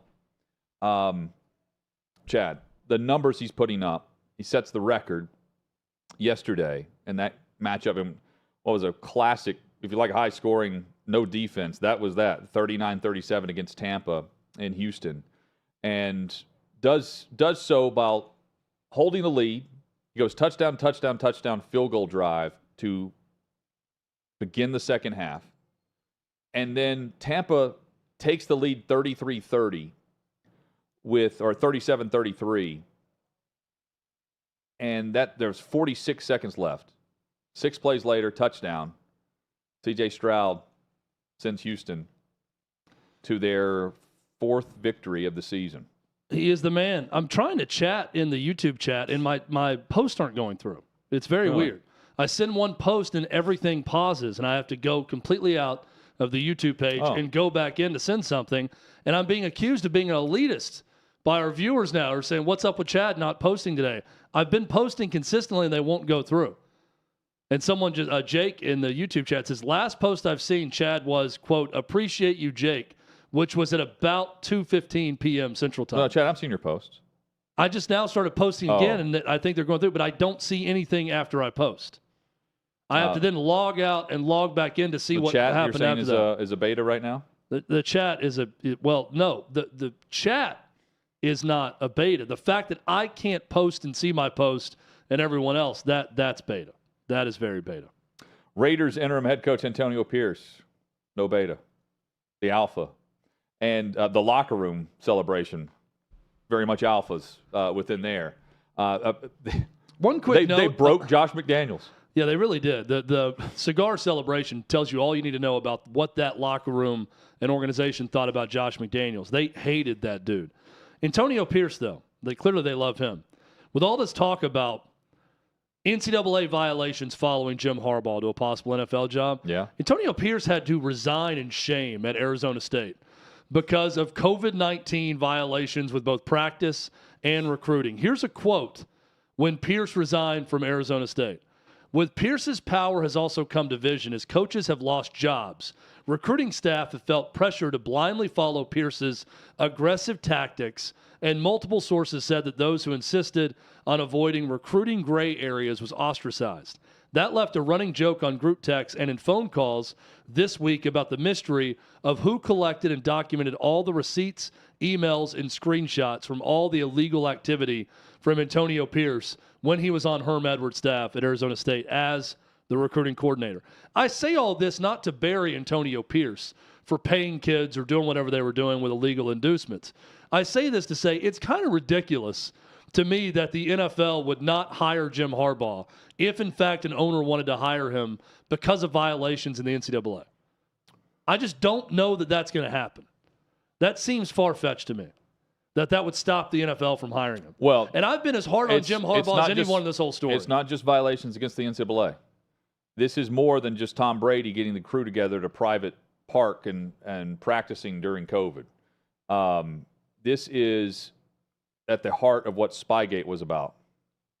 And if further, and again, the report to me is stating that there's no one's confirming it, but it's through NFL media, it's through Rappaport and Pelissero. And if you think about what the story could become, you're going to go ahead and put it out there that we're not just going to be some safe harbor. And it's because of the allegations now, former staffer Connor Stallions doing this in a scouting method, not just off campus because it's against NCAA rules, but the way they went about stealing signs, which is exactly what the Patriots did from the press box in Cincinnati against the Jets. That started all this. So it's going back to that season. And since then, there has been more, much stricter rule book in regards to, electronics and that matter from the press box. Yeah, that's what would restrict him if he's implicated in being behind what coaches in college football are saying is the greatest scouting system in the history of the world. Yeah, I think you do your due diligence. I just don't. I think the best resolution in all this is that Jim Harbaugh takes one of those NFL opportunities. Yeah, he's had and leaves the college game. I think they let everyone else do their due diligence. I think you could easily explain it away as, hey, he didn't fully know. I'm talking about the NFL owner in the NFL when they hire him. Also, we have communication devices and helmets here that wouldn't even be warranted to go to those links to do anything like that. We believe that he thinks it's wrong, yada, yada, yada. I think they'll get away with it if they want, but maybe I'll be surprised and maybe someone hires him and he serves some sort of suspension. Should we go to the betas? Oh, yeah. Yeah. USC and Chad, are you specifically going – of course, the defense is awful. I'm also thinking about that post-game presser with the players. You just see the nonchalant just standing up, shoulders against the wall. Caleb Williams is a part of it. It's just they're just so lazy and unprofessional with how they go about things in response to a loss. They're either not allowed to speak or they're there, just to kind of be annoyed based on forgive me, the Heisman Trophy winner doesn't want to speak to the media, but go, cuddle his pet and watch a movie. Yeah, wants to go watch Netflix and cuddle with his dog. I don't. This ultimately falls on Lincoln Riley. Yeah, you're right. As the head coach, the media policy and all of that. But there's just some weird strikes against Caleb Williams. The dude is electric on the field. Now, I've said I have a little bit of an issue with all the highlights you watch of him are off script. It's him rolling away from pressure, immediately running, and finding someone open and buying time. He's a great athlete, and he is terrific at doing that. So no knock against him for that, but it's not your typical NFL-type passing plays that you would see with him in a highlight reel. I don't like the painting of the fingernails to say F the opponent throughout his career. I think that's weird. Look, I like to see guys who care. So showing some emotion or being upset with a loss, you want to see that. You want to see guys upset with it. Don't know how I feel about his mom covering him up with a piece of paper as he sobs uncontrollably right after the final buzzer sounds in a game, in a close loss to Washington. I'm not here to adjudicate someone crying and what that says about them, whatever. I just thought it was an odd look to go jump into the stands right after the game and do that with your mom. The post-game press conference was weird. There's a number of red flags here for Caleb Williams. If I'm an NFL team, that I'm very apprehensive of drafting that guy to be my franchise quarterback. I've seen enough red flags where I'm probably not going to do it unless he falls to me late first round. Well, let's go ahead and mention, too, the reports and his father confirming, like, we may just come back to college football if the wrong team has the number 1 overall pick. Yeah, that's not good either. And that's not coming directly from him, but when your dad speaks for you and is talking to reporters, that's my problem.